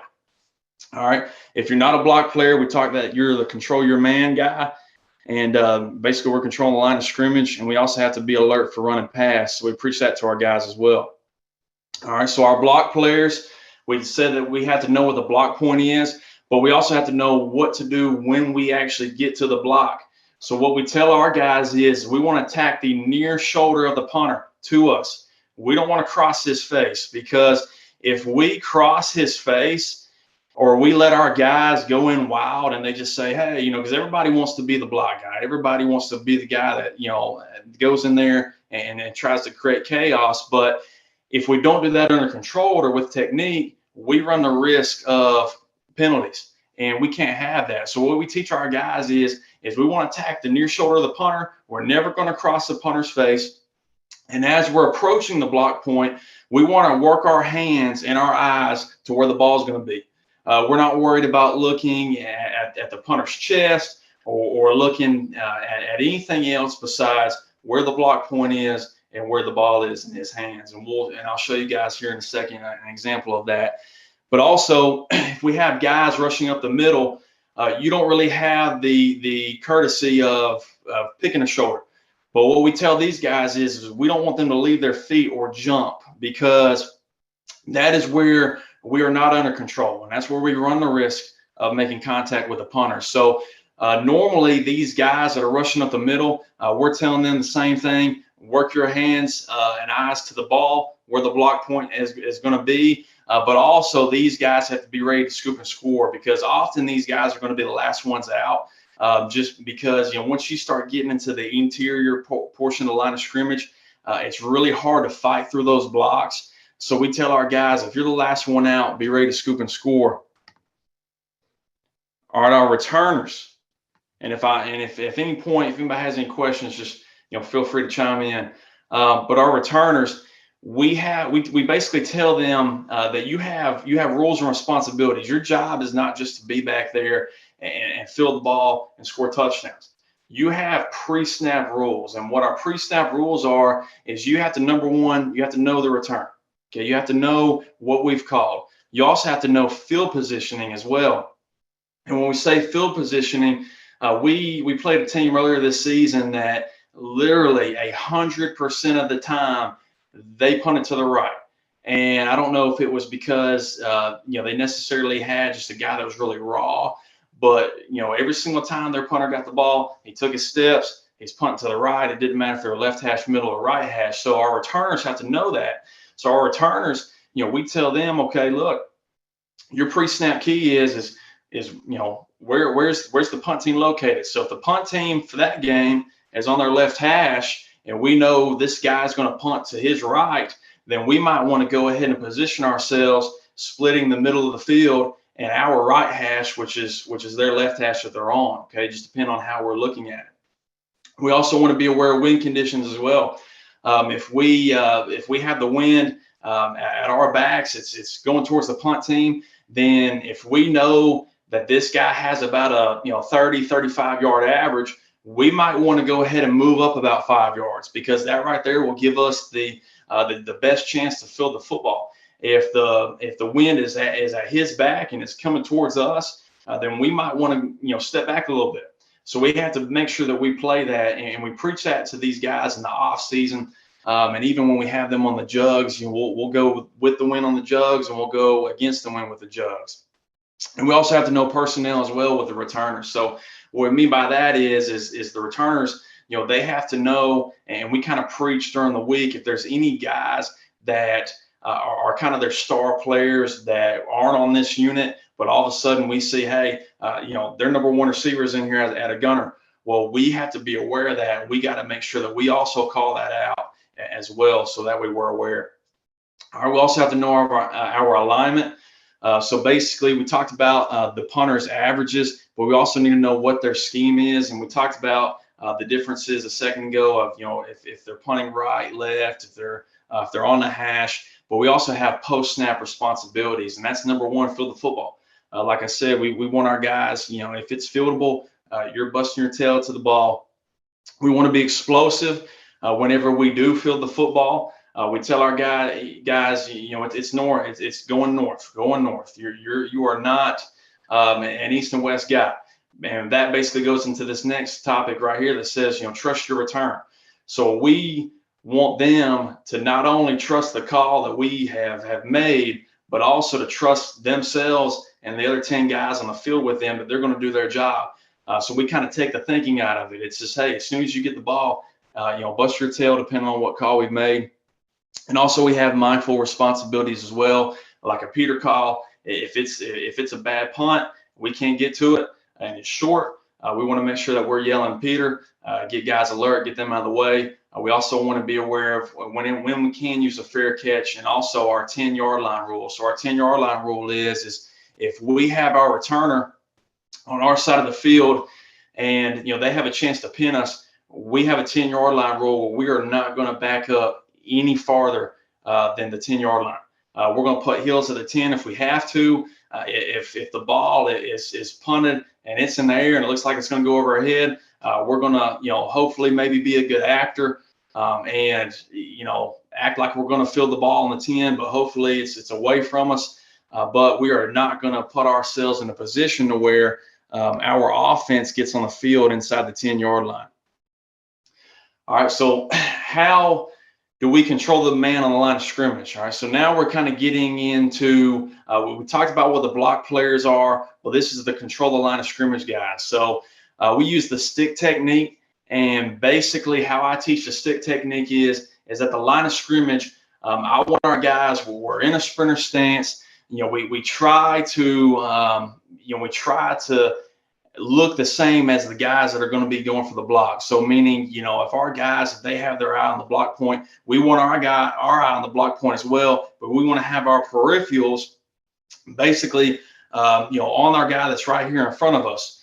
And we want to have both hands inside on the breastplate of our guy. And we want to control him at the line of scrimmage. So what that means is as soon as we make contact, our feet aren't dead. We're having a good athletic base. We're moving our feet. We're trying to, control our man as much as we can. But once he has committed, we're going to use the stick technique also, which basically means that we're going to get that inside hand and we're going to put it right up underneath the armpit of our guy, right on the breastplate. And we're going to force him where he wants to go. We're not going to get into a fight at the line of scrimmage of trying to pull a guy one way. We're just going to basically let him take himself where he wants to go once he's committed, and we're going to run him, in that direction. And we're going to stay right there in phase, and I'll show you guys an example of that here in a second.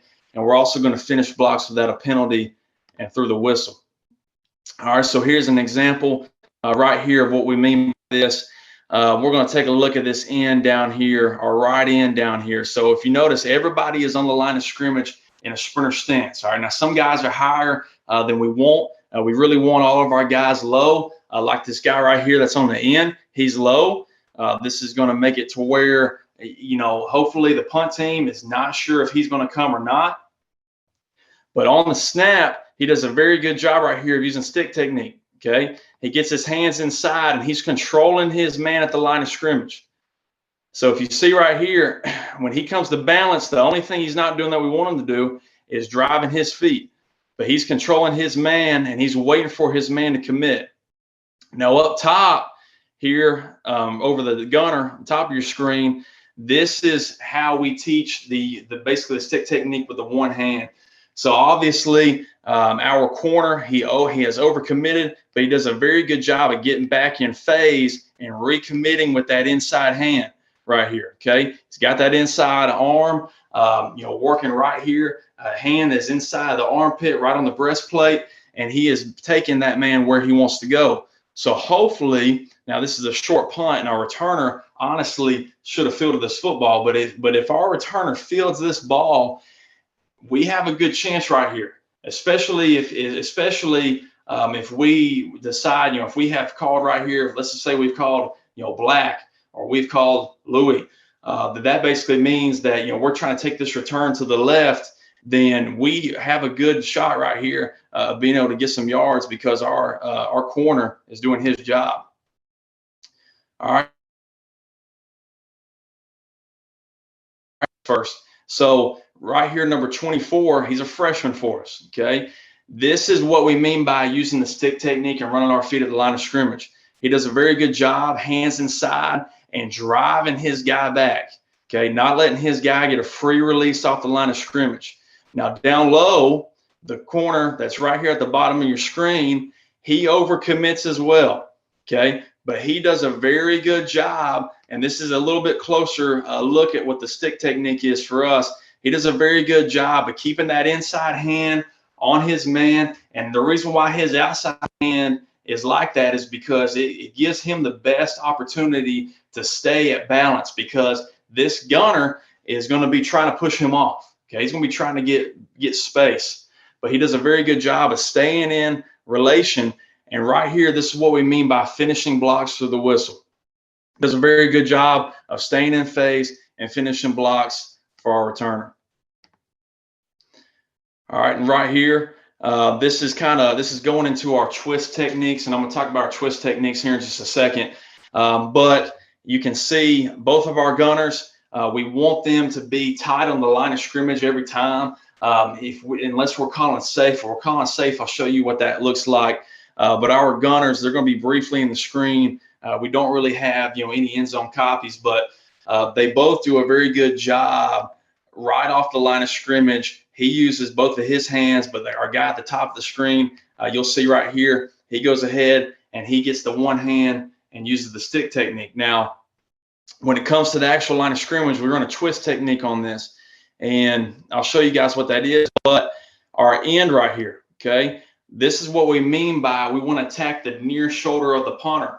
Now, granted, this is a bobbled snap from the punter, but as our end is coming in, he's working his left hand to the ball. Now, we would rather him work both, but the reason why he's working his left hand to the ball is because he's got his outside hand up and he's ready to tackle the punter because he's already there by the time he goes to take his steps. Now, number 26 right here that came from the middle, he knows that his job is scoop and score. So he does a very good job of not basically, I would say, getting out of control. He doesn't jump. He stays in relation to where the punter is, and he does a good job of scooping and scoring for us. All right. Now, studying our opponent in preparation, this is, was a part of our philosophy that we talked about. Myself, and this is kind of just myself as a coordinator. I want to know who the punter is. I want to know who the long snapper is. I want to know who the gunner is, shield players, anybody that's on the line of scrimmage. I want to know what their numbers are. Also, I'm trying to look and see, okay, who is their weakest guy? Who is their most vulnerable player on the line of scrimmage that we might be able to create a block lane on to hopefully, if we can't block the punt, force enough pressure on that punter to create a bad punt. We also want to be aware of any subs or athletes that are not on this unit that could be a great concern. Like if we're playing a team and they got a stud running back, or they got a stud receiver, or they got a stud quarterback that every now and then they'll put back there at punter. We want to know that as well, so we know that we can basically call our alerts out if we see those guys. Also, myself as a coordinator, I want to know, okay, what's their most common alignment? What's their most common formation? And early in the season, it's harder because you're not going to have a lot of games on film.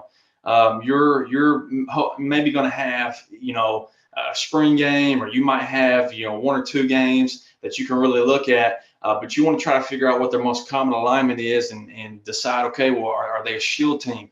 Are they a 1PP pro style team? Do they have their gunners tight? Are they spread out?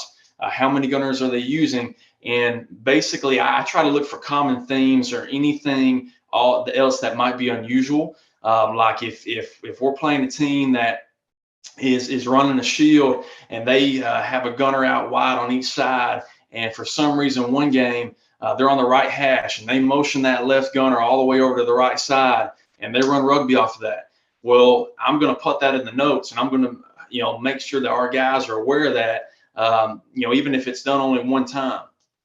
Also, I want to know what their philosophy is. I want to know, where are they trying to punt the ball to? Are they trying to punt the ball to the right, to the left, or to the middle? When are they trying to do this? Are they trying to punt directionally? Do they do that just off of hashes? And I'm also trying to figure out why they're doing what they're doing. Are they just trying to shrink the field? Are they just trying to allow time to cover? Especially if we play a team that can conventional punt and can rugby punt.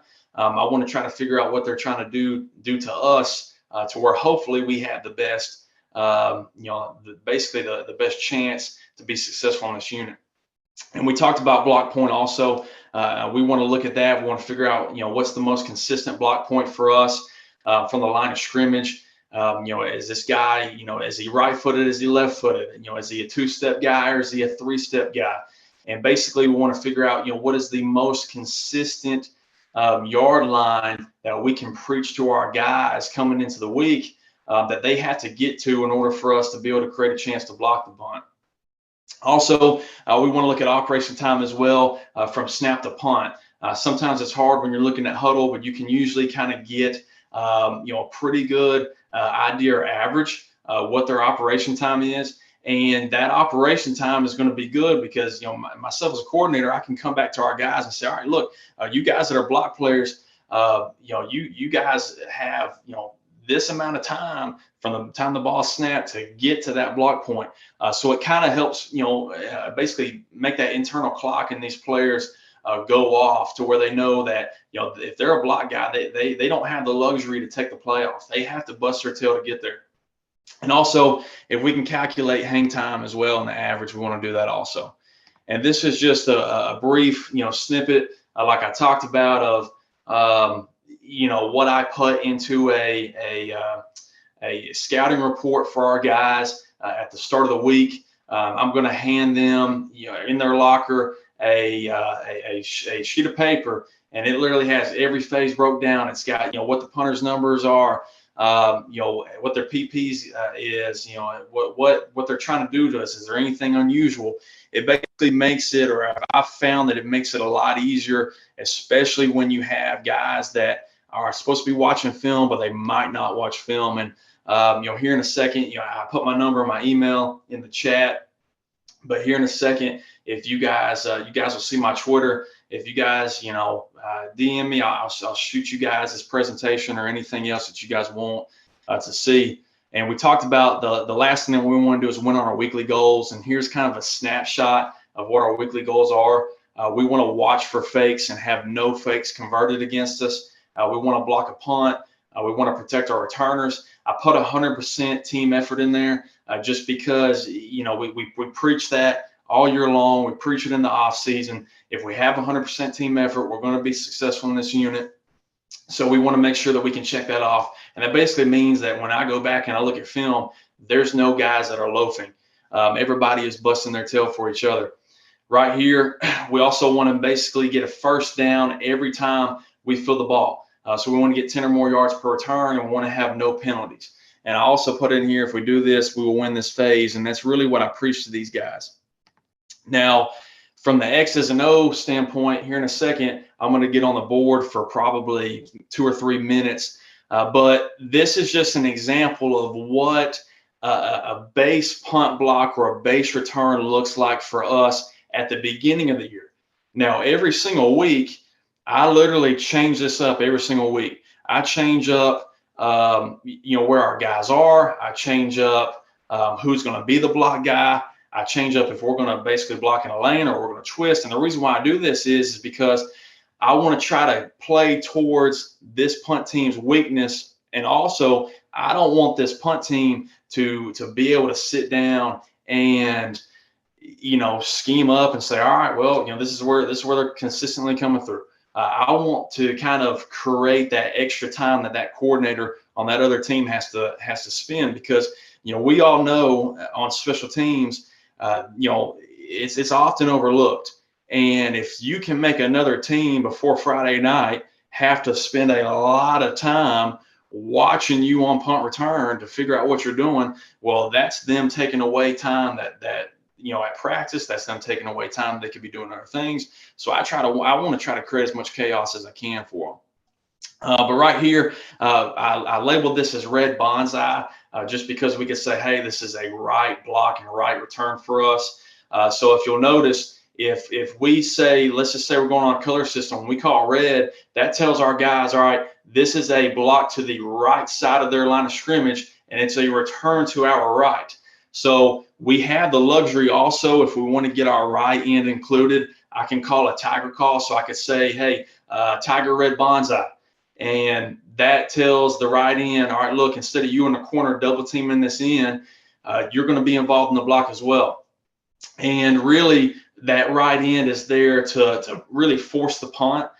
He's also there to hopefully, if we've ran red bonsai a couple of times previously, and that shield or that PP decides to shade over there, or they want to make their protection catered more towards the right side of their formation, we can sneak somebody there on the left to hopefully create an advantage. And the reason why we have these guys peeling back around is because their jobs aren't done.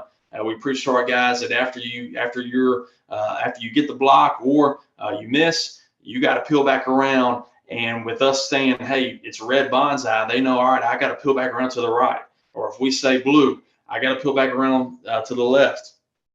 So I'll kind of run through these. Like I said, I can share this stuff with you guys as well. But this is what blue would look like for us if we, at the beginning of the season. Now, the reason why I say this is our base stuff at the beginning of the year is because obviously coming into week 1, you're rolling with what you've practiced. You've got maybe some looks of the team from earlier, maybe the season before, so you can hopefully try to play off, a good scheme against them. If we want to go safe, I could say, all right, we're going to go red safe, and basically anytime we go safe, we're still going to bring a guy or two, and we're still going to peel back around like normal. But if you notice, we have a lot of guys who are just controlling the line of scrimmage on our safe, unless we get into a safe zone. So a safe zone for us, basically, it's it's usually crunch time. It's the fourth quarter. We don't want to have a chance for this offense to convert on fourth down. So we might run a safe zone, and this is what that safe zone would look for us. We're basically running a 4-man, basically on the line of scrimmage. We're going to have our nose tackle on our ends forcing the punt. And their job is not to block the punt right here. Their job is just to force the punt, watch for fakes, get the punt off. And our safety, our nickel, and our Mike and our Wolf, they are head up over the guards and the ends, because that's who they have man-to-man. Not only man-to-man if it were to be a fake, but they also have those guys man-to-man in protection for our returner to hopefully field this ball and create a return. Our corners, we're going to back them off a little bit. Right here on this diagram, it's got them at 10.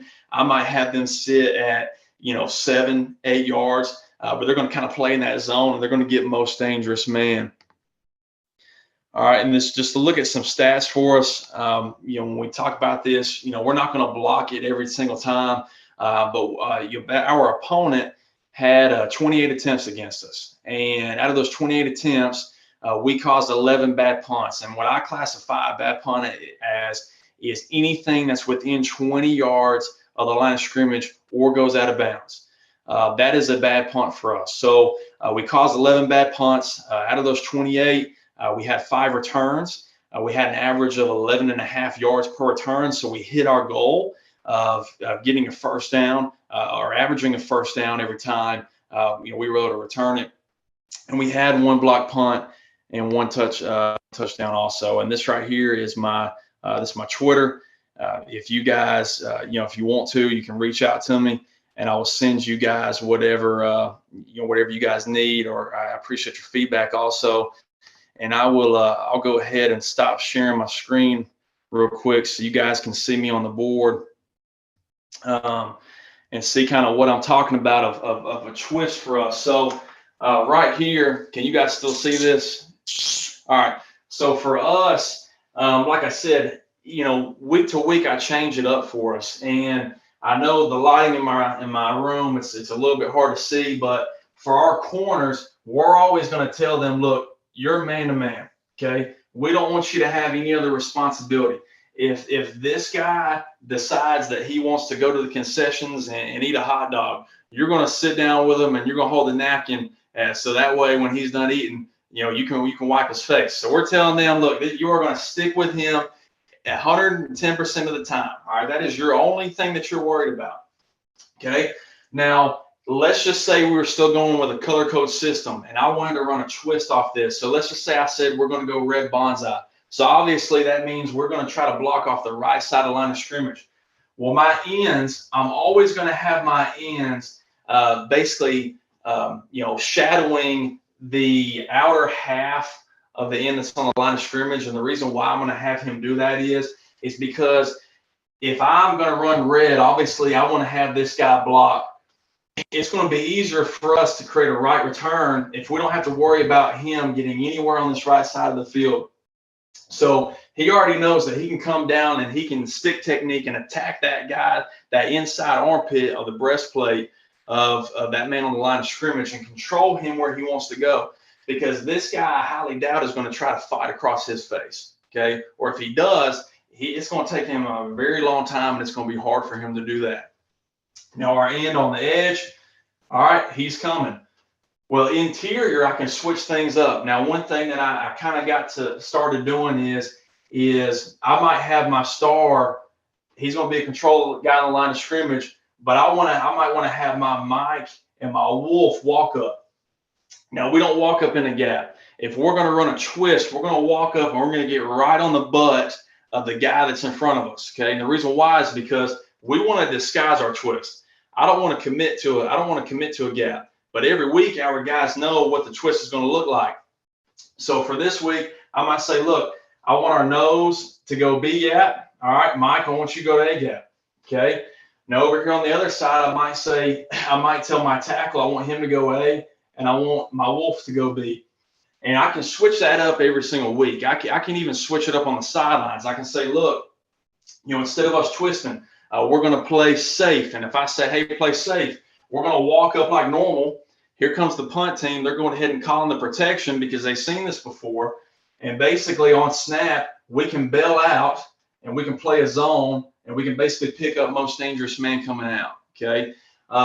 So we can look at it from that perspective. Another thing that we can do as well, if we really wanted to, if we didn't want to run a twist off this, one thing that I might have happen also is I might say, all right, we're going to just walk up our Wolf, okay? And I'll have him walk up like he's going to run a twist. And on snap, if we were going to run it to the right, if we're going to run a return to the right, I might have my Mike on snap go ahead and drop, pick up most dangerous man on the right side, and go ahead and have him hit A gap, him hit B gap, okay? And my free safety right here, I would just have him basically play man-to-man control line of scrimmage.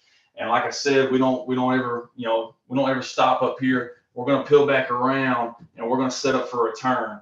And that's just kind of a simple example of basically how I run twists at the line of scrimmage to hopefully gain an edge. And I know I did more interior. I've also ran twist on the outside. It just depends on where the weakest guy is. I really, when I think weakest guy, I think about the player that everybody's trying to hide.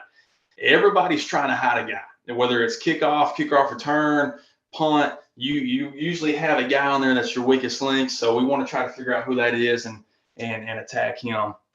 But other than that, that's really all I got. Hope you guys enjoyed it, and if you got any questions, I'll answer them. Yeah, I do have a question from Coach Blackstock. It's, do you keep your defense on the field, or do you sub players for this unit? So I can't hear anything that you're saying, Rob. Do you keep your defense on the field? You got me? Let me see something. Uh-oh. Anyone hear me? Rob, I can hear you, bud. Yeah, so I think it's an issue on his end, on his. Yeah, for some reason, I don't know. For some reason, it's not. I see guys talking, and I'm not muted, but I'm not hearing anything that you guys are saying.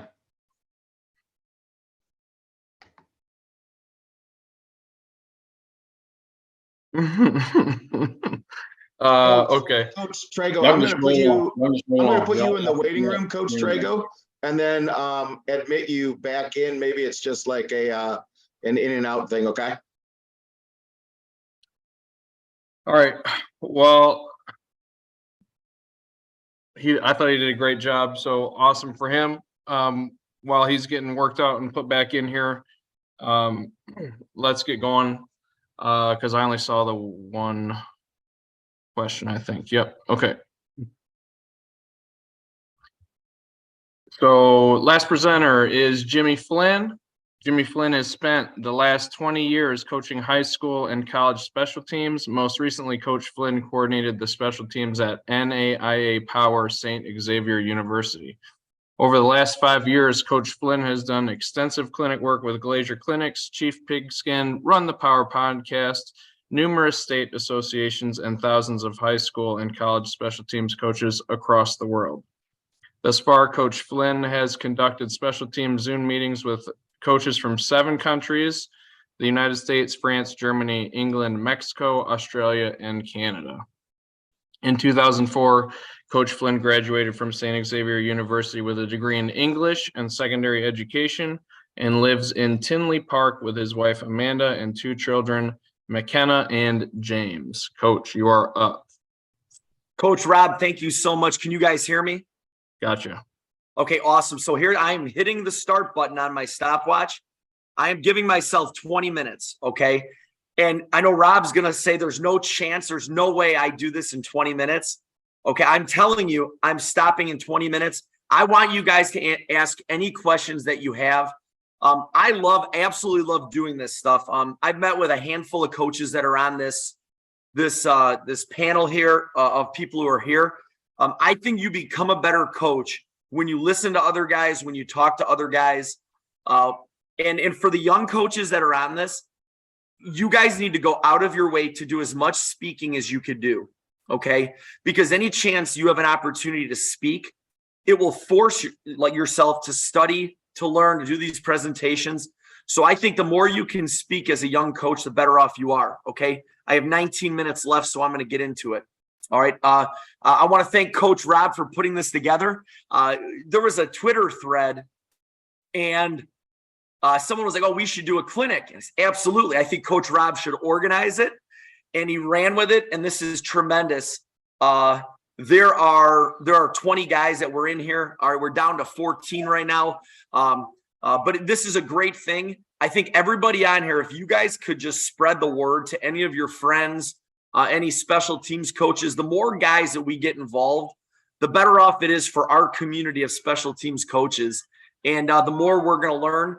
I took a lot of stuff from every speaker today. I wrote it down, and my goal is to put that into what I do as a coach. All right. So with that being said, I gave a presentation in the Michigan High School Coaches Association clinic last year. And I talked about something that no one ever talks about, and that's kind of how to organize special teams from like a like an organizational standpoint, a practice planning standpoint, a goals standpoint, an awards standpoint. All right. And I think if you're going to coach special teams, everybody's got their kickoff return or their punt, or everybody's got their punt block. All right. But no one ever speaks about the things that matter most. And that's creating a depth chart, doing individual specials, and all the other really important things that go into like being a special teams coach. And I chose, because when Rob said we had 20 minutes, I said, well, there's only really one thing I could talk about in 20 minutes, and that's individual specials. Okay. This, in my opinion, is the foundation of everything that you do as a special teams coach. You have to teach kids to cover punts, to cover kicks. You have to teach kids to snap the ball, throw the ball, catch the ball. You have to teach kids to block, to shed blocks, to hold, to snap, to punt, to kick. And how can you do that in an effective, efficient way? So I came up with an individual special circuit that we do 3 days a week.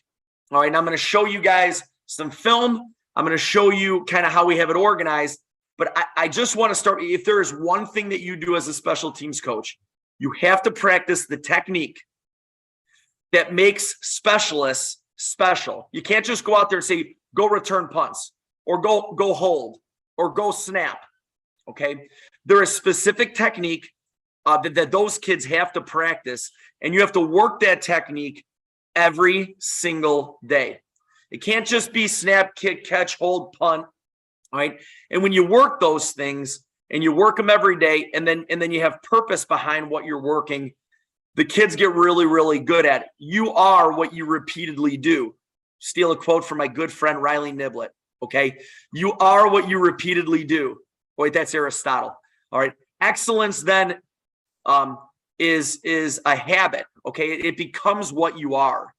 All right. And so I'm going to go through a couple things here. Let me screen share. Coach Rob, let me know when you can see my screen. Yeah, I got you. Okay, great. Awesome.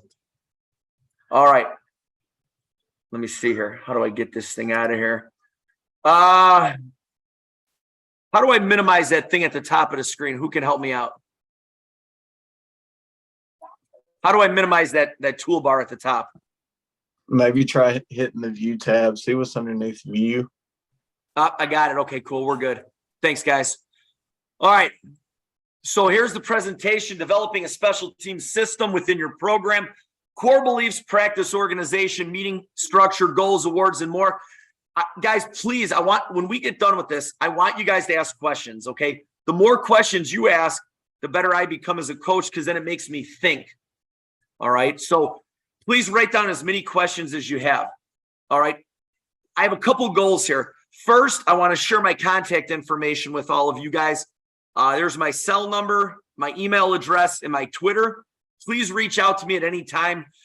Again, the more I meet with you guys and the more I talk football, the better I am as a coach. So I love when people text me, call me, email me.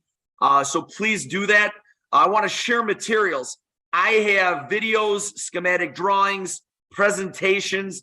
I'll share whatever I have with you guys at any time. One of the main reasons I do this is because you're able to develop relationships with people. I've had the opportunity to go all over the country, going to games, visiting schools, talking to people, all because of Twitter and football and coaching.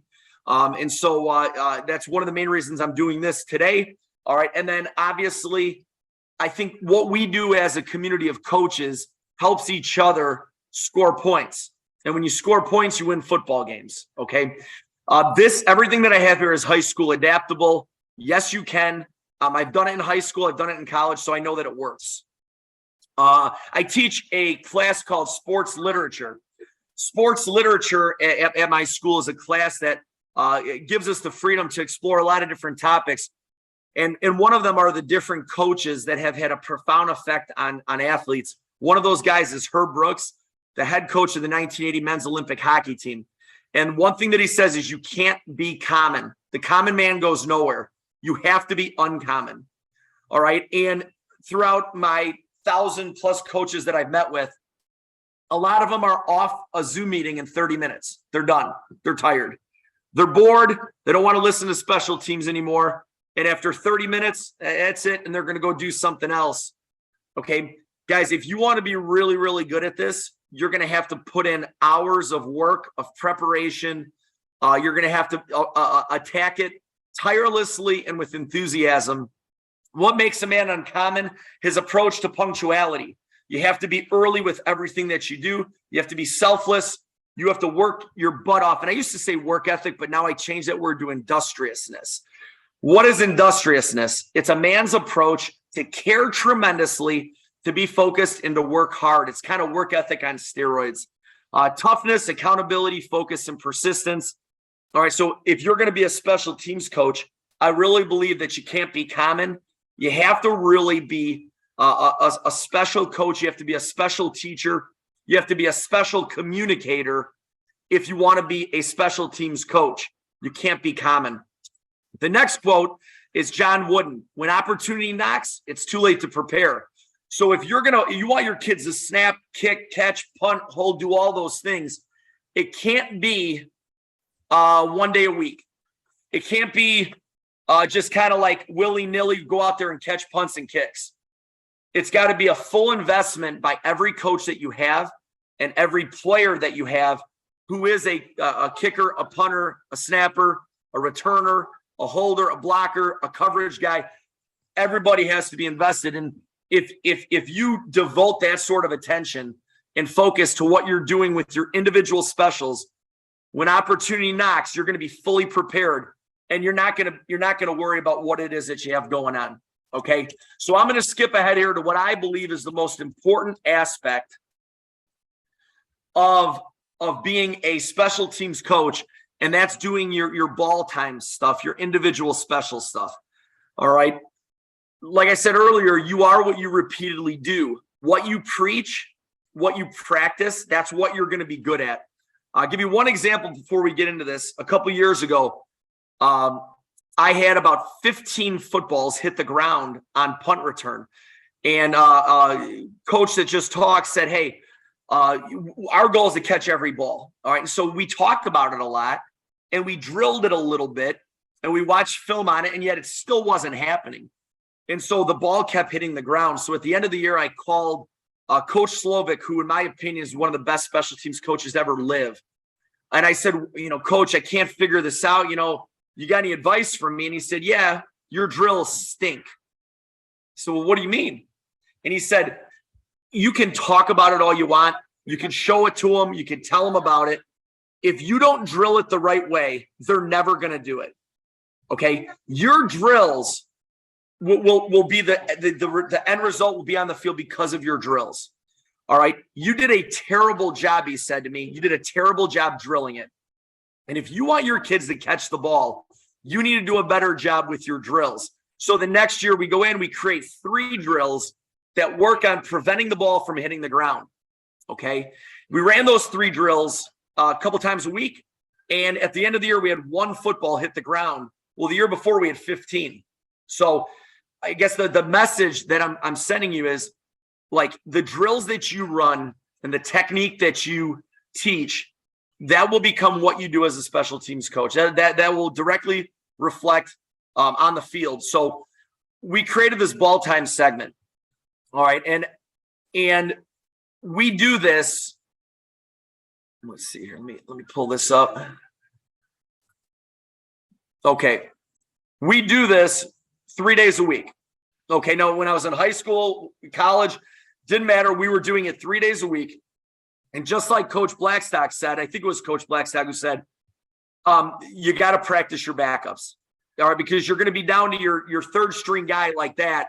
All right. And so what I tried to do, and when we create the depth chart, which is on there, I'll show you it later, is, let me see here, is have at least 3 or 4 guys at every one of these positions. All right. For returners, I have 5 or 6. Okay. For snappers, 3 or 4. I think if you have any more than 4, 5, 6, 7, it just becomes hard to coach all those guys. But if you can have 3 or 4 snappers, 3 or 4 long snappers, 3 or 4 returners, it's going to help you tremendously. One guy is going to get injured. One guy is going to be ineligible. You're going to be down to your last guy. So the more guys that I have doing special teams, the better. It's 2 segments. We do this every day, like Tuesday, Wednesday, Thursday, really. In high school, it would probably be like Monday, Tuesday, Wednesday, or Tuesday, Wednesday, Thursday. But it's 2 segments. 5 minutes for segment 1, 5 minutes for segment 2. Segment 1 is punt returner focus. Anybody who's a punt returner is going to go get punt return reps. Coach K, gorgeous, man. Nothing better, brother. It flies by. All right. So if you're a kick returner and a punt returner, you're getting punt return reps during segment 1. Segment 2 is kick returner focus. So here's what we're doing. I have a coach with the punt returners. We're working going in, going back, going right, going left, sun in the rise, fair catch, late fair catch, wet ball, bouncing ball. We're going to work as many things as we can work there. And then we're also working square stance, elbows in, catch it at our xiphoid process, nod the ball, low track, all the things that we work on for punt returners. Make a move, deke, catch in a crowd. We're working as many different technique-based things we can work for the punt returners during this segment. We do this 3 days a week, okay? And if you could do this with no pressure, then add pressure in, all right? And you'll see the difference. We always have 2 gunners going down. So anybody who's a punt team guy, I got 2 guys going down. I could go 3-on-3, 2-on-2. I could go 1-on-1. But I always have gunners going down during this segment. I also have hold-up guys. So my hold-up guys are working their shock mirror motor technique on the line. They're working their control for 2, their lag and stab, their long arm, whatever you want to call it. We're working our technique, our release moves during this segment. I'm with the punters because the gunners here, we're going to want to be lazy. So whoever is the guy that's going to make sure that this runs efficiently, he should go with the gunners because, again, they're going to want to be a little bit lazy. Okay. On the east side of the field, I have my backup long snappers. On the west side of the field, I have my backup short snappers. Again, they're working drill work. They're working technique. They're getting loose. Whatever it is that you need to work on, they might be working on their releases, their protection. Whatever it is you're working on, you got the backup guys working there. Starting long snapper snapping to the punter. Starting short snapper is snapping to our starting holder, who's with my field goal kicker, all the kickers here. And they might be working plant foot. They might be working one step. They might be working get good ball height, good ball rotation. They might be working their finish. They might be working their posture. Whatever it is that you need to work, you're working a technique here. I also have the jugs machine. Jugs goes 2-to-1 because I could just fire balls in that jugs machine. Takes a while to do your steps. So the jugs machine's going 2-to-1. If you play multiple positions, you need to split time and get equal reps or get reps where needed. And as a coach, it's hard to sit there and police this. When you're coaching technique, you're coaching all the things that you need to coach. So I tell the kids, your goal is to get 3 or 4 reps at every position you play. If you get 3 or 4 really good, full speed, high quality reps, then start over and go get more reps at other positions, okay? But if you play multiple positions, you need to rotate and get the most out of your 10 minutes. We do it every day. All right, well, coach, it's only 3 reps. You know what? I would rather do 3 to 4 high quality, full speed, attention to detail, technique-based reps every single day. Because at the end of the year, your dudes are going to know exactly what to do technique-wise, and they're never going to forget it. It ain't 1 day a week, half-ass. It's 3 days a week. It's 3 to 4 reps or more of really high quality attention to detail reps. That's segment 1. Okay. Again, I got my snappers, my long snappers, my short snappers, my kickers, my holders, all my punters. And here we're working foot to ball contact. We're working all just getting loose and max, kicking the ball straight away. We're not working any specialty punts right now. This is just really good steps, good mold, good catch, a good drop. It's all about technique, and it's just straight away, nothing directional. All right. Segment 2 changes a little bit. It's a kick returner focus.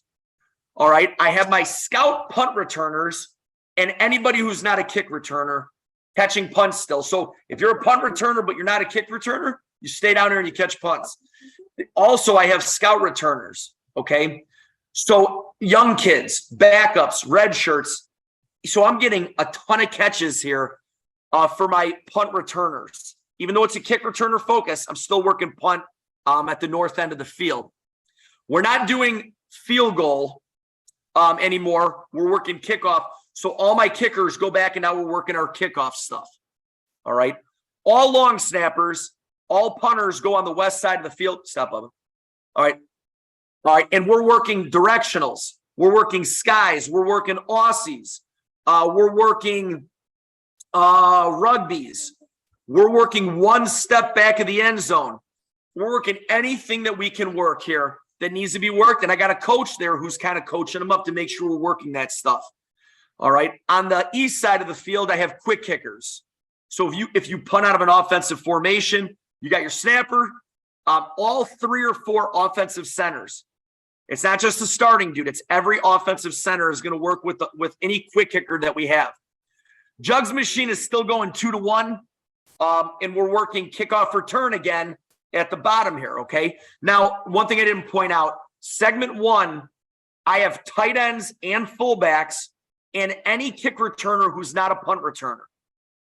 All right. And so think about how many times the fullback or the tight end catch the ball and then they have no experience. Well, they're doing it 3 days a week. Okay. So the tight ends and the fullbacks are catching kicks 3 days a week. When we get to segment 2, the tight ends and the fullbacks are done. It's just the kick returners here. Okay. And so if you look at the ball time segment, we're working snaps, holds, kicks, catches, returns. We're working covering punts. We're working holdups, and we're doing this 3 days a week. You want to get really good at covering punts? Do this 3 days a week and work technique. You want to get really good at returns and fundamentals and snaps? Do this 3 days a week. Assign a coach to where they're at. Work technique, and you're going to be really good because that's what you do. All right. Now, I will say this. At first, it's going to take a little time. The first time you do it, it might be okay. The second time you do it, it's going to be good. The third time you do it, it's gonna. By the 4th or 5th time, you're going to blow that whistle. Boom, boom, boom, boom, boom, boom. 6 blows of the whistle. Everybody, coaches and players, run to where you go. By the 4th or 5th time you do it, it's going to be really, really good. Okay. With that being said, Coach Rob, 19 minutes, 53 seconds. Okay. I did it in under 20 minutes. Guy, I cut out a lot. Okay. So officially, I'm done with my presentation.